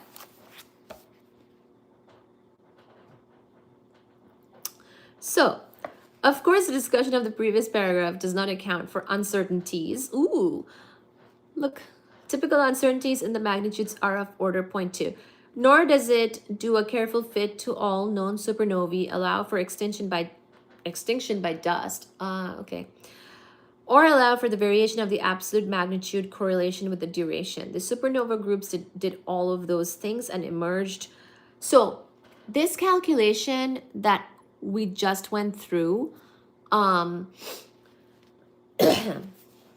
is a simplification, okay? Like the numbers I just went through for the two supernovae, that's to kind of tell you how they did it.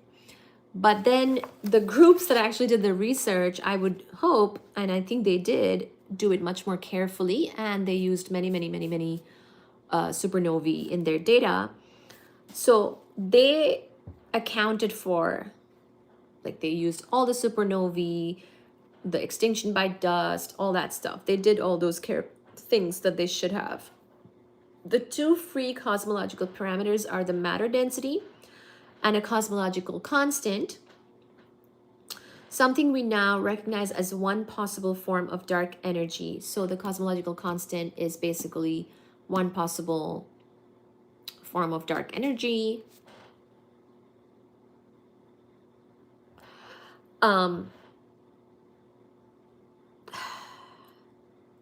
One in which the energy density is constant. So basically, the thing is, if you allow for these parameters, we will get into that in a bit, but if you allow for some variation, you get sort of different models as well of the universe, okay? So note that the theorists dream universe flat and matter dominated with where the total matter density would be 1.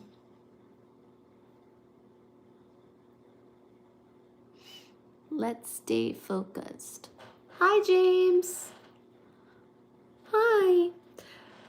Note that the theorists' dream universe, which is flat and matter dominated, is excluded with high confidence.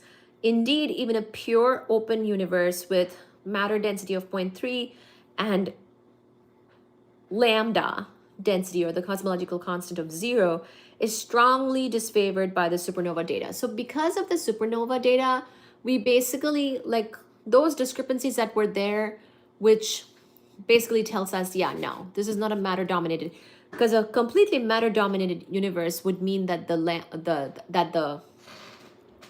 matter density is 1 and there's like no dark energy. that is strongly disfavored by the supernova data. We've already accomplished that. We've already concluded that that is not the case. Basically, there's definitely dark energy. While highly popular, there are some drawbacks to this picture that I have over here, which I'll show you. This is basically plotting the cosmological constant in the y-axis with the total matter density, or sorry, the lambda density in the y-axis with the total matter density in the x-axis, and basically allowing things to vary and see where we are, as in what is this universe, where is it falling in terms of the variability there. So it allows for too much freedom in one sector and too little in another, most of the region. So let me actually show you, let me finish this part and then I'll show you the picture. So basically, get ready to see a picture at the end of this reading.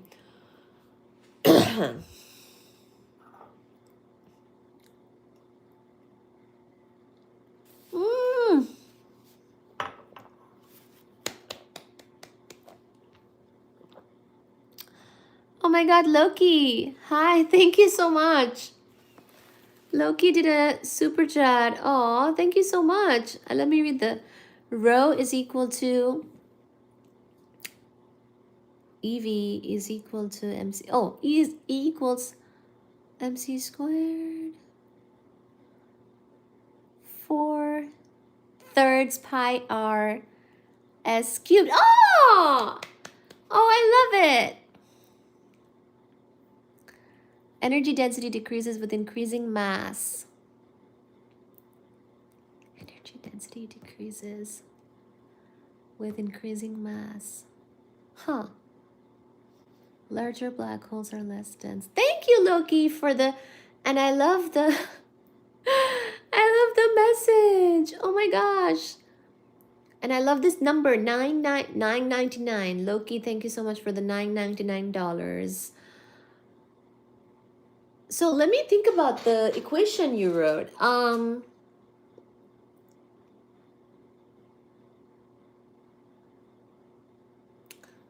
pi r. Oh, you're talking about, are you doing, are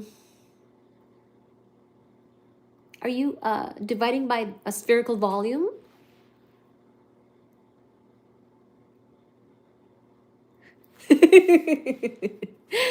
Loki, Loki, I love it. Thank you.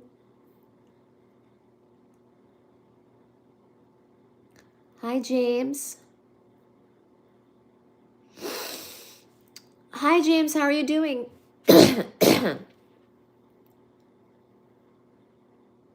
After adding tariffs.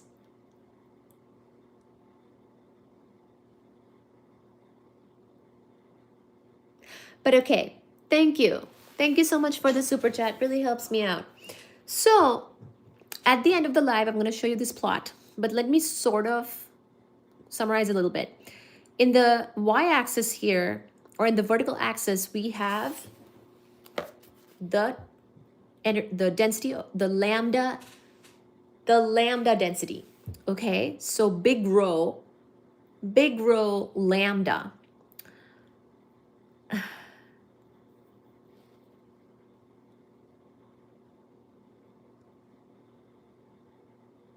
Yeah. So, interesting. I've been working with black holes recently. So yeah, you're talking about the Schwarzschild radius, GM. Yeah, GM over C squared. I love it. I love it. Thank you so much for sharing about the Schwarzschild radius. That is great.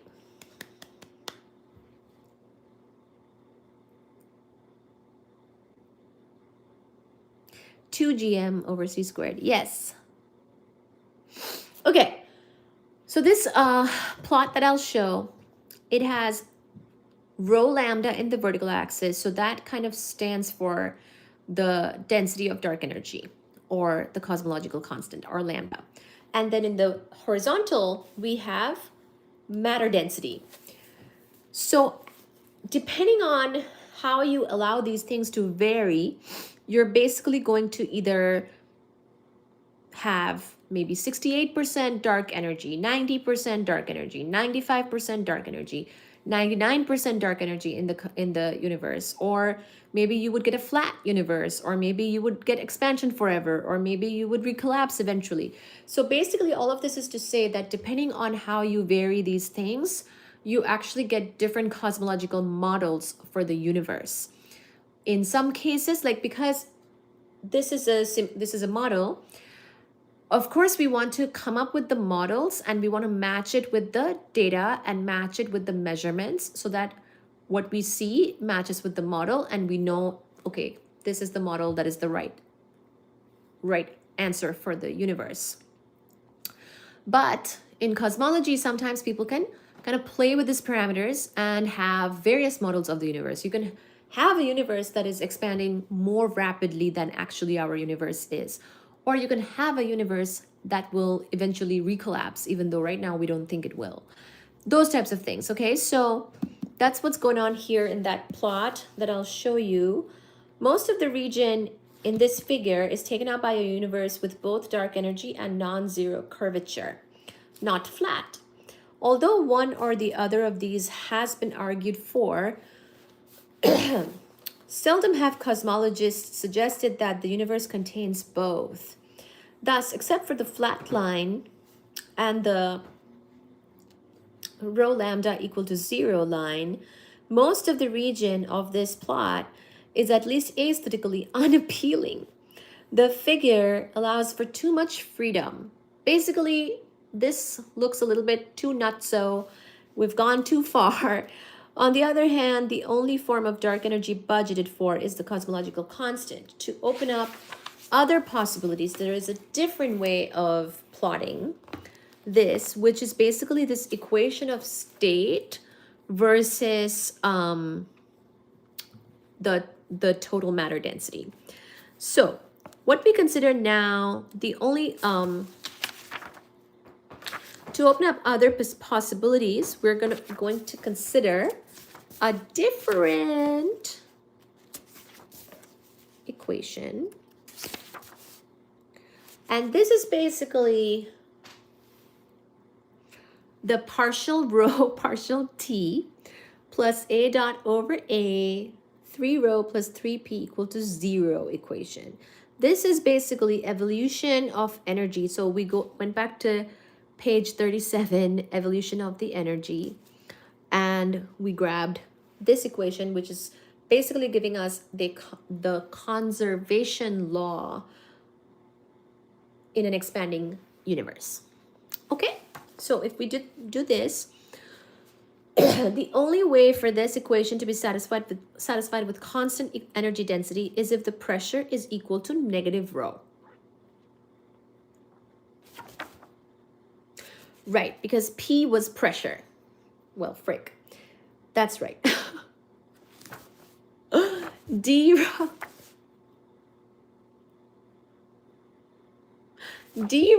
or not D rho, partial derivative of rho plus a dot over a plus 3 rho plus 3p, where p is pressure. So if the pressure is negative rho, then we would have constant energy density, because the second part would basically go away. One might imagine energy with a slightly different pressure and therefore energy evolution. And so then they have defined a pressure over rho, which they're calling little w. Little w is the pressure over the rho. Okay? A cosmological constant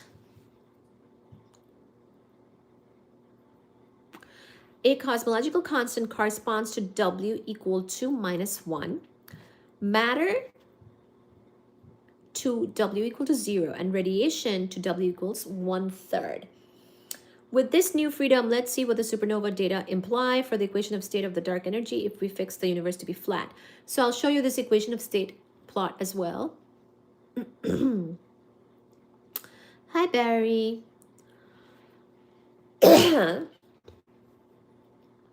With this new freedom, let's see what the supernova data imply for the equation of state of dark energy if we fix the universe to be flat. So we see that if the little w is greater than minus 0.5, or values of little w greater than minus 0.5 are disfavored. A cosmological constant is consistent with the data, but it is by no means the only possibility.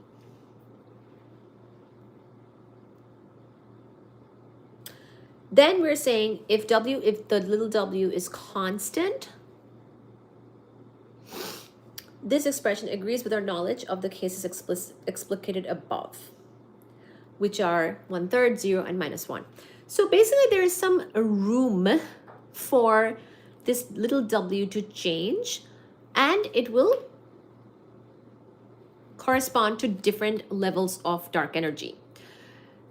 But the one that we think with more work, etc., it's around 68-70%, and it also, I believe, corresponds to the flat universe as well, the geometry which gives us flat universe. So now let's talk about the epoch of matter radiation equality. As you can see, or as we have been kind of implying, is that the universe has gone through change. It's not the same as it was before. It's gone through a lot of change. So let's talk about the matter radiation equality. There was an epoch at which this happened. So the epoch at which the energy density in matter equals that in radiation is called the matter radiation equality. It has a special significance for the generation of large-scale structure and for the development of CMB anisotropies, because perturbations grow at different rates in the two different eras. So by the way, we know it's getting a little bit detailed here, but we know that we come from anisotropies in the cosmic microwave background and large scale structure. That's basically the distribution of galaxies in the universe, etc., etc. What do the different things have a role in that? And also the point is that perturbations of those anisotropies would have led to the galaxies, right? So, and those perturbations grow at different rates in the two different eras. So we have to understand sort of the differences here. So it is therefore a useful exercise to calculate the epoch of matter radiation equality. To do this, we need to compute the energy density of both matter and radiation and then find the value of the scale factor at which they were equal. So the small a that I've been mentioning here is the scale factor. To calculate, so now we can basically calculate the epoch of matter radiation equality, and we get an AEQ. So we get the scale factor at which this happened. It's 4.15 times 10 to the negative 5 over total matter density h squared, small h now. A different way to express this epoch is in terms of redshift z. So in terms of redshift 2, we can say something. Note that obviously as the amount of matter in the universe today goes up, the redshift of equality also goes up. So more matter, redshift of equality also goes up. For our purposes, it will be very important that the redshift of equality is at least several times larger than the redshift when photons decouple from matter. Thus, we expect photons to decouple when the universe is already well into the matter-dominated era. So all of this is kind of giving us the timelines of when certain things would have had to happen. Because remember, when we say these things, we also have to have it match up with what we actually see in the reality. Most of these things, when we calculate or we get something from a model, we also want to verify this with the actual observations. And so that's where it's important. Okay. All right. Let me give you a little summary from the end of this chapter, and then we'll look at the plots, and I'll say good night.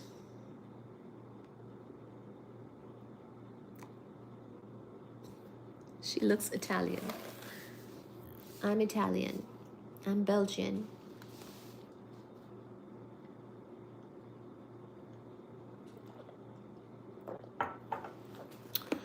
Okay, photons in the universe have a Bose-Einstein distribution with zero chemical potential. Photons are bosons, so it makes sense. So their energy density can be determined by measuring their temperature. Neutrinos have a Fermi-Dirac distribution. Neutrinos are leptons, so makes sense. Also probably with a zero chemical potential, but there is some ambiguity in their energy density because of their ignorance. Oh, because of our ignorance of the neutrino masses. We do know the neutrino masses better now, I believe, but you know.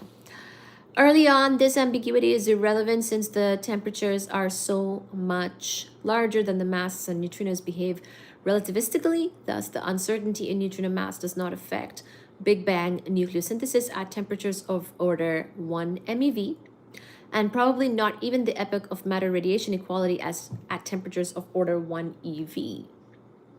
The neutrino temperature is a factor of 4/11 to the 1/3 smaller than the photon temperature. This is because neutrinos broke up with photons at one point.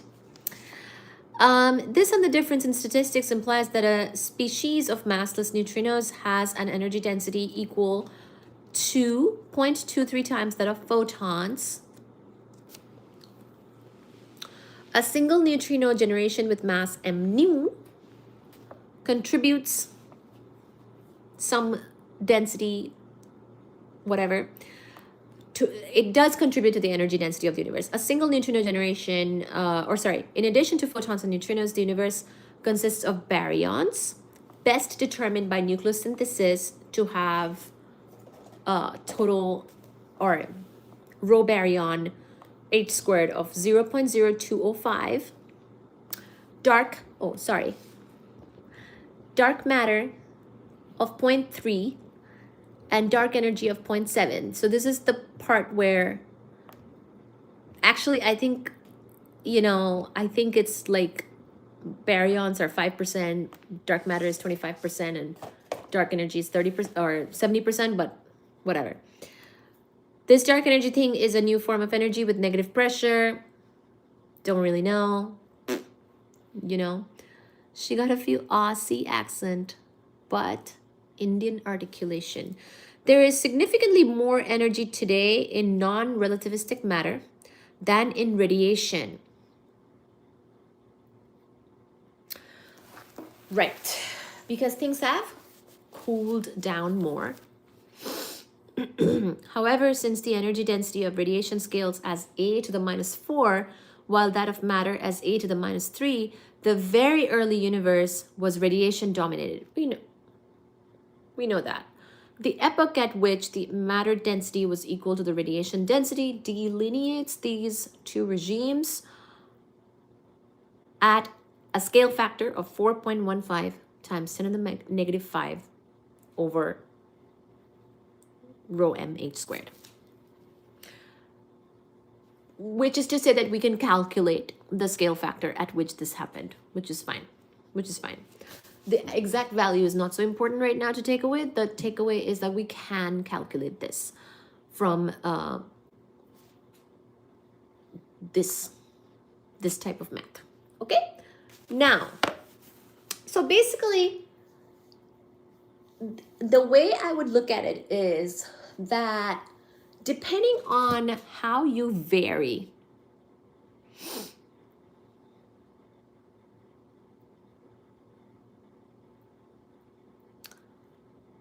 Dominica.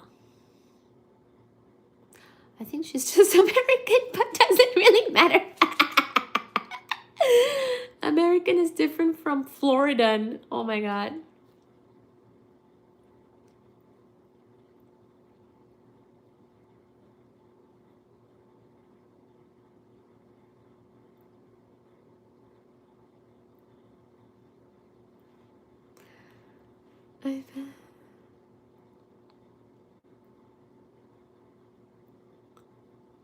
Kung Fu. Everybody.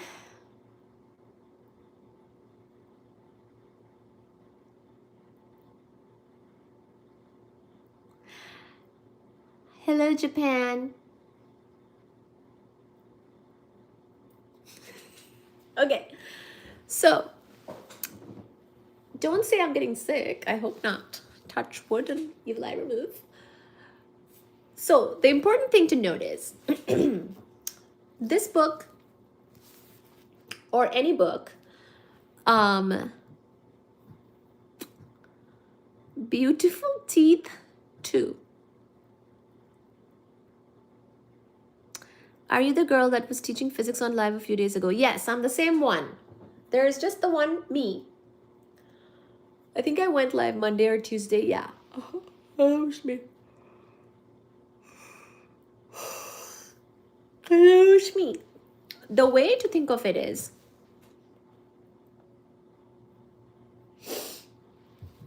yes, it is I. It is I, Baji's mom. The way to think of it is that you can vary these things and get different models of the universe, but then at some point,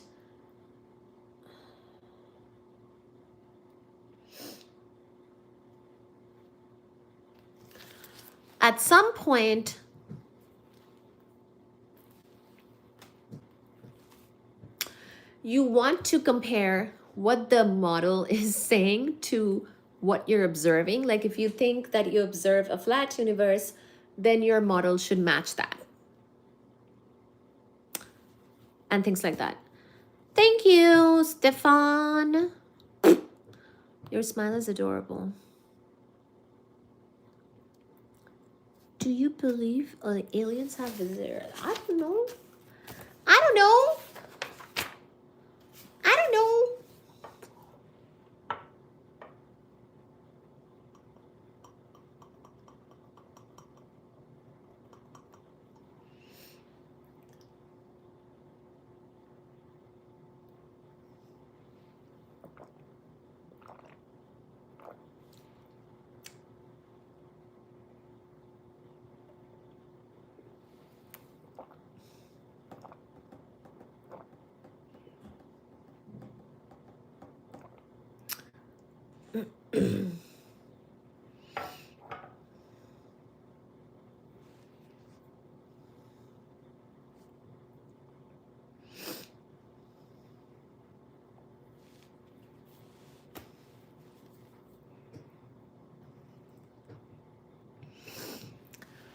All right, let me now show you.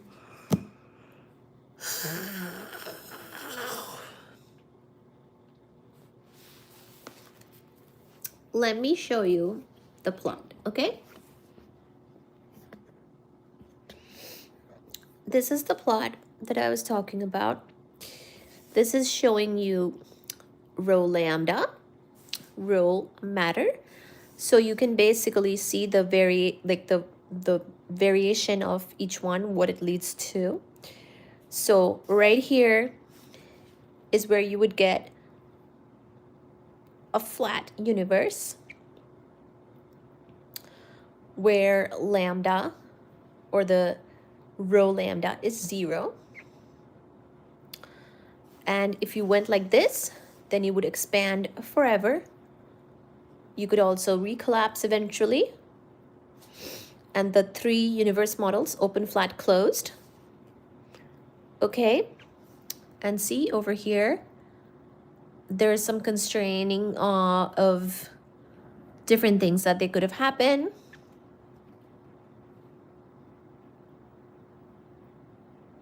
The earth is round. We're talking about the universe.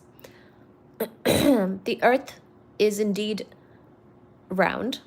We're talking about the universe, whether the model for the universe is flat, open, or closed. It's a very different thing, okay? Then this is about the equation of state versus the matter density. And see how if you vary that, you get the different dark energy densities, okay? Or percentages, basically, for the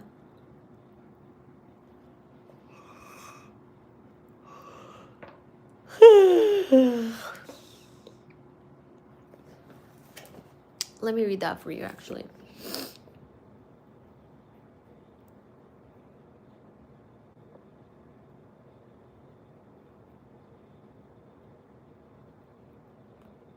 Okay, I'll tell you about it.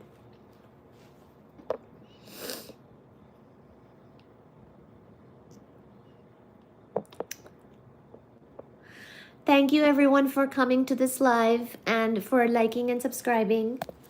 We're not talking about the earth being flat.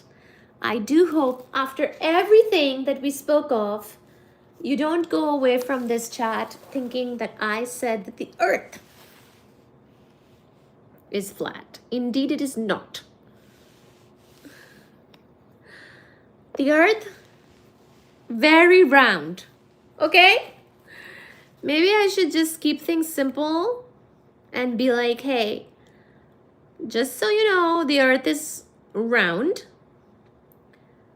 The earth is not flat. Whether you understood the cosmology or not is quite a secondary.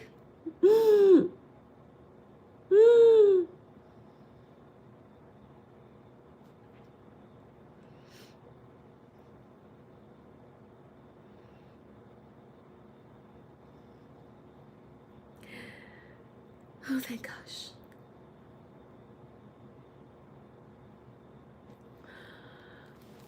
The ocean is not carbonated.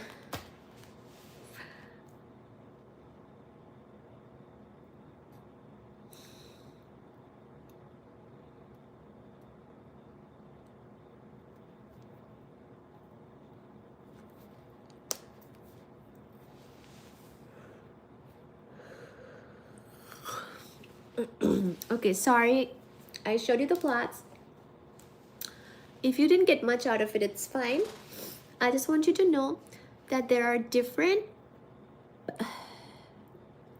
configurations that you can do, and that will give you a new result. And hopefully it matches up with your observation. Earth can be any polygon. Have you seen the Northern Lights? Just a very teeny weeny. I just saw a very small amount of Northern Lights. I was in Alaska for my work at one point, and we did go out to see the Northern Lights. It was kind of cloudy.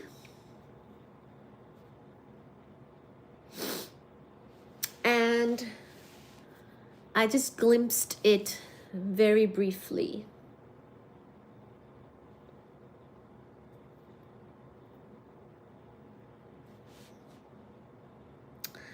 I'm already proud of myself if I leave my house wearing matching socks. Same, man, same. All right, well, everybody, thank you so much for being here. Please do like and subscribe. Please do like, share.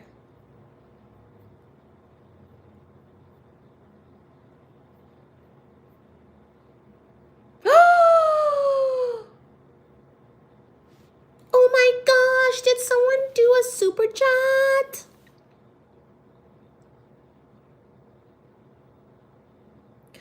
Iapetus.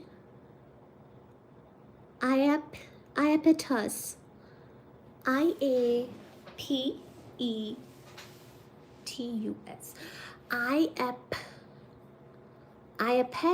Iapet US.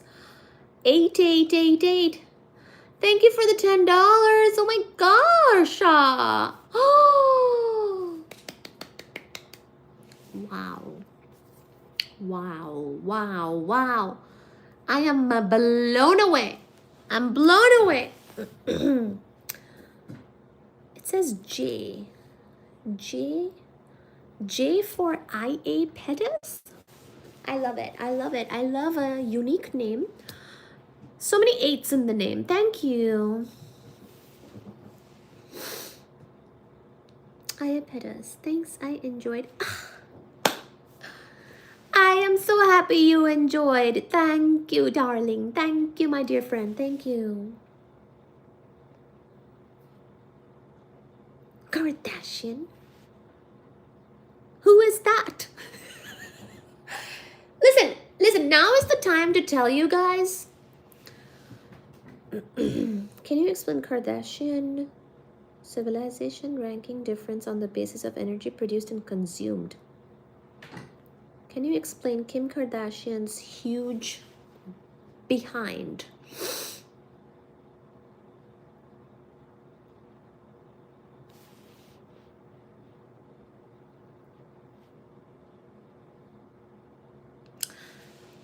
You know, I am from India. Many of you were asking. I am indeed from India. In India,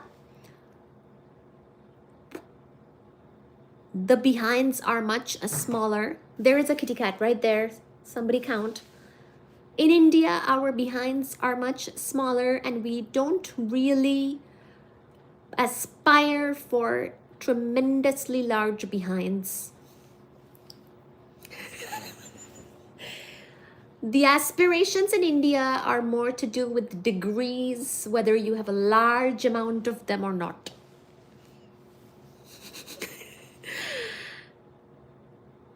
I was born but raised in Japan. Oh wow. Look at all my Japanese and look at the diversities of my chat. Thank you, everybody. Thank you. So I have never watched rote learning. I have never watched Kim Kardashian, but I do think she's famous because people talk about it a lot. The people. It's funny how your accent changes. Yeah, it's because now I'm thinking about India. I have code switched. I'm an Indian now. My accent does change when such topics come up. It is true. You know, there are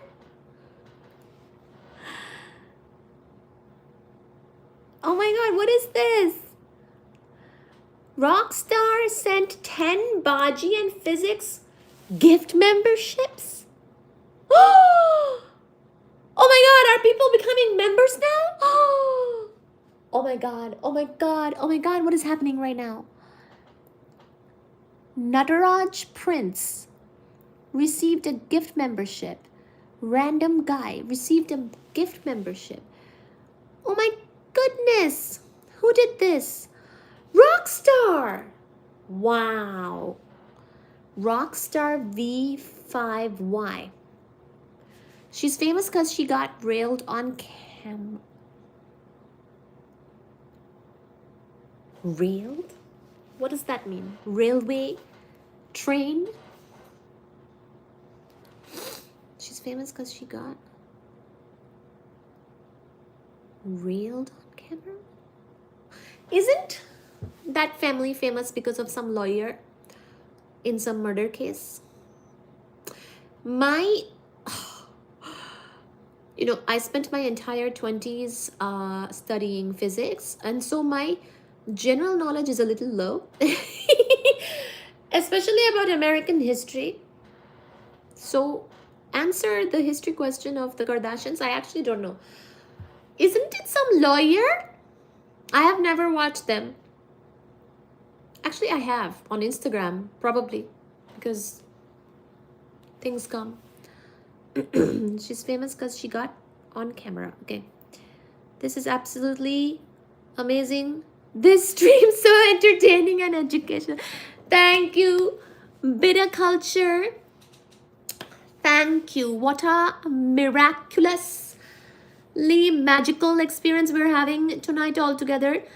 Joe Schmo, Bita Culture, B, Zebulon, all these people,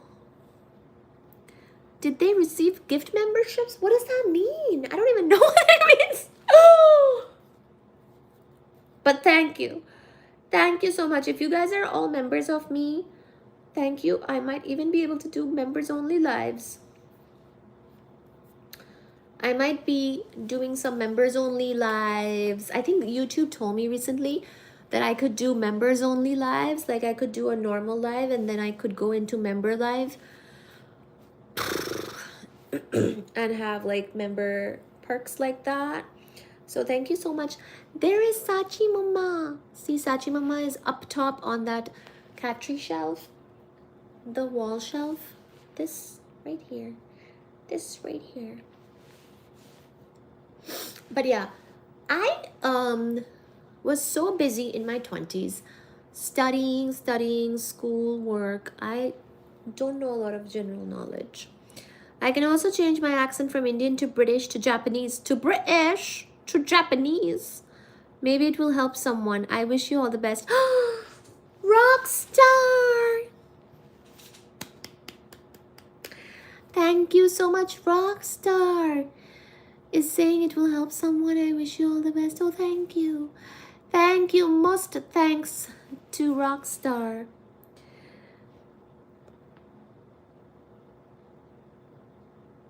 Oh.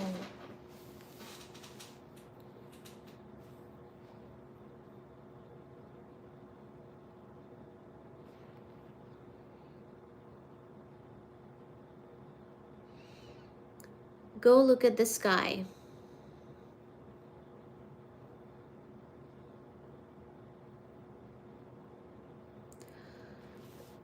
Really? Is there a the moon is a waning moon right now, right? It might even be kind of cloudy today. Or no, I don't know. It's Boston, so not too many stars that can be seen.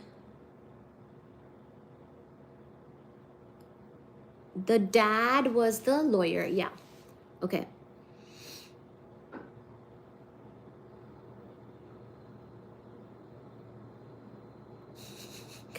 Hello, Gandalf. Oh, Gotham didn't get one. Oh, maybe next time. No, the ledge. Hello, Orange Sunrise. You on a real note, do you know about mechanical engineering? I just know Newtonian mechanics, which I do believe is part of mechanical engineering, but I don't know too much else. I mean, I know about tension and I don't know, pulleys. I didn't do mechanical engineering. I did physics for my bachelor's, master's, and PhD. Physics, and physics. But I think mechanical engineering is probably in there somewhere. Yeah, she got me. She got you what? So I think any Newtonian mechanics things we can discuss which would be pertaining to mechanical engineering. Let's hear the Indian accent. I don't believe you. See, I have to get into the mode. Either I have to be talking to Indian people or I have to be reminded of my, I don't know, it has to be some Indian story or something. Then I code switch into the Indian accent.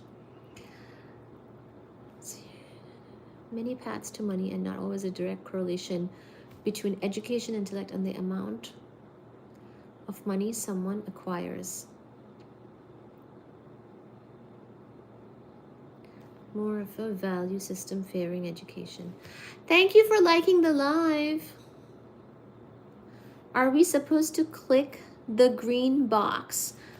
I mean, sure, go ahead. Send, it says Rockstar. Thank you, Rockstar. Sent 10 Baji and physics gift memberships.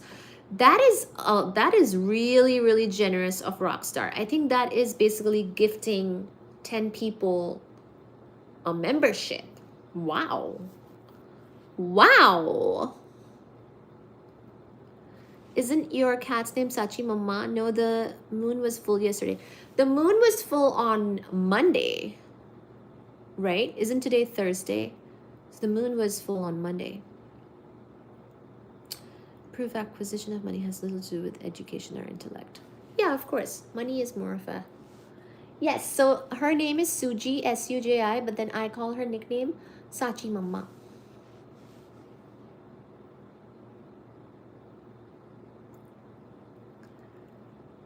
You want to learn about Newtonian mechanics? Okay. What's your major? Physics. Aditya the laughing monk. Okay, guys. I have to get going. I gotta go to bed and do some work in the morning. Let me check. Who's the top fan now? It's Acacio, then Loki, then Iapetus, then Nonya. Wow. My eyes are dropping. My eyes are dropping, but I'm doing the best I can. When will you return? Aw, soon, my friend. I will try to return as soon as I can. Crazy Sick One, are you gonna message me your stipend? I really want to know. Is it 20,000? Is it 30,000? Is it 30? Blink twice. Blink twice if your stipend is 30K. Or is it more nowadays? I actually don't know. What's my Insta? Well, it's the same handle.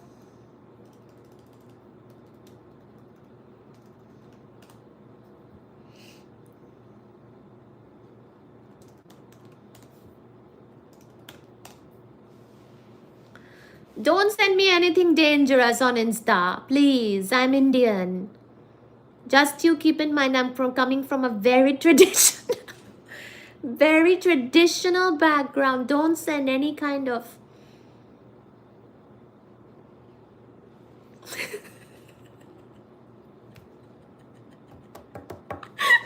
Okay, good. Thank you. Thank you. Thank you. You're not a creep. How nice. Thank you, Gautam. Gautam Buddha. Gautam Gupta. Gautam Gupta. From Japan. Nothing naughty. Nothing dangerous.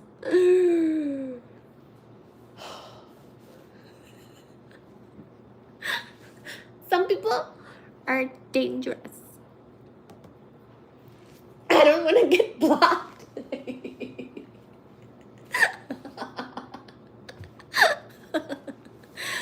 It is true, many are blocked. Many are blocked. Many are.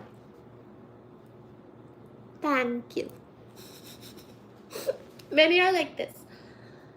Thank you so much.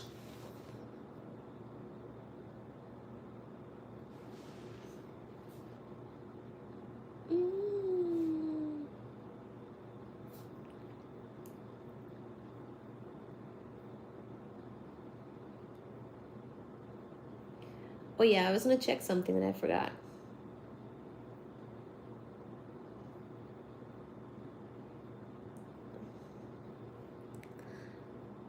Gift memberships.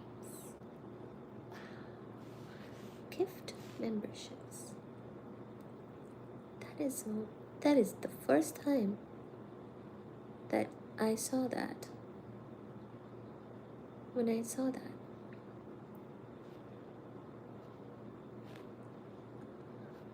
I have the giggles.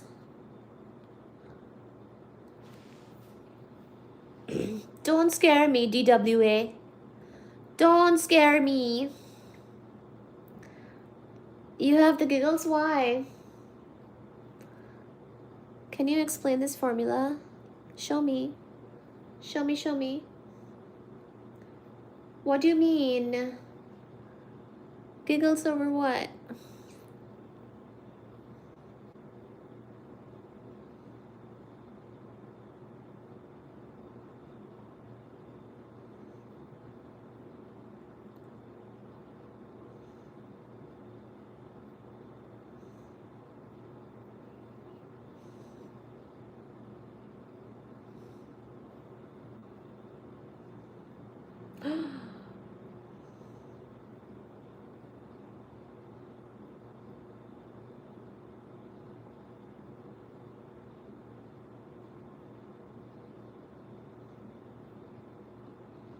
I need to improve my memberships.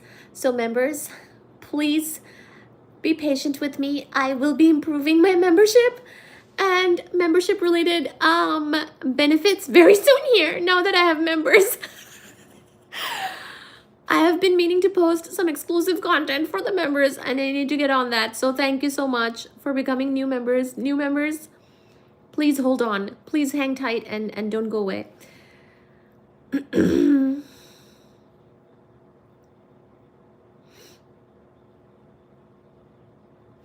Thank you. And I may Crazy Sick Wine, you might want to become a member because I am being prompted by YouTube to do members only lives as well. Just so you know. Just so you know. Just so you know. So far all my lives have been full public, but YouTube is asking me to do some members only lives. Or transition or something. There are some buttons that I can explore. So letting you know about that.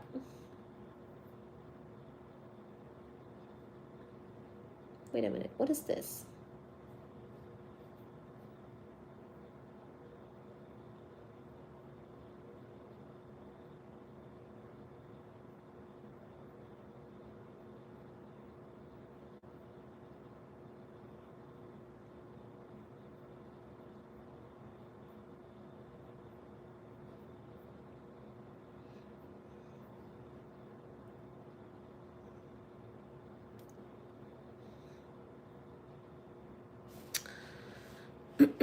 Y'all be safe. Good night.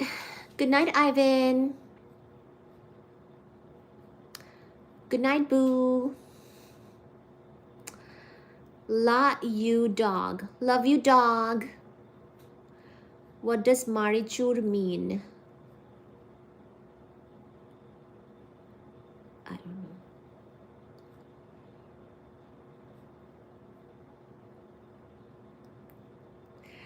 Yes, I'm studying general theory of relativity, which redefined gravity. Yes, and we've talked about it a lot on the channel in the past, especially.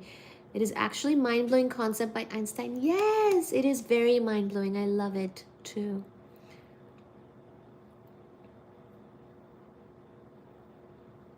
Aditya, good night.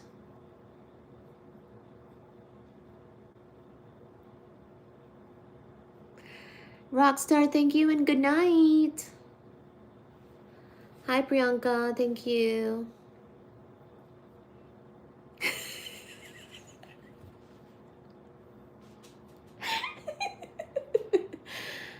You guys are too much. You're too much.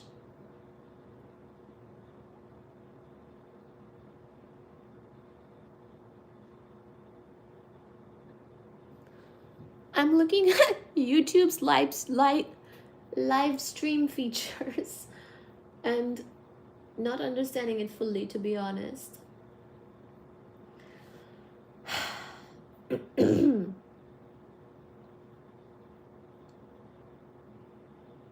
Playables?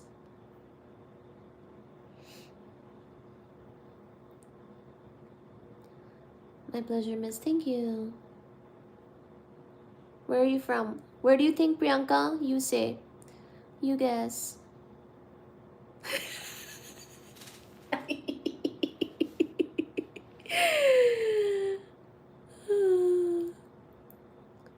You're not being blocked.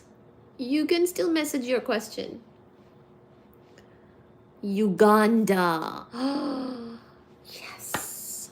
I am from Uganda.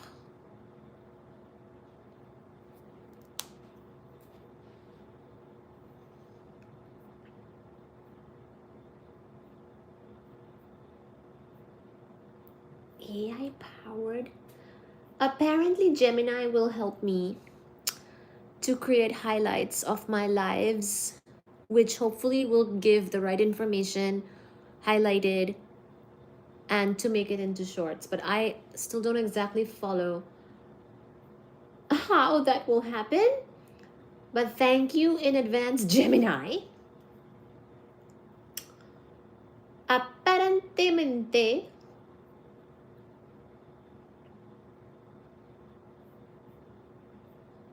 Gemini. Actually, where is Gemini here? Gemini. There is a Gemini feature on the studio now. Hi, Nusrat. Okay, guys, so more things are going to be happening on the channel. YouTube is urging me to use Gemini for certain highlights and whatnots. I have to figure it out. Thank you, everybody, for being here. Gotham, thank you for the comment. Everybody, thank you so very much. Good night, all. Thank you so much. See you next time. No, see you next time. I have to go to bed. Good night, Japan, America, everybody. Love you, miss you. Love you, miss you.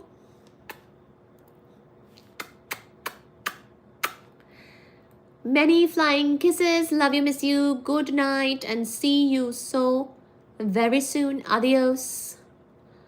Adios and gracias to all.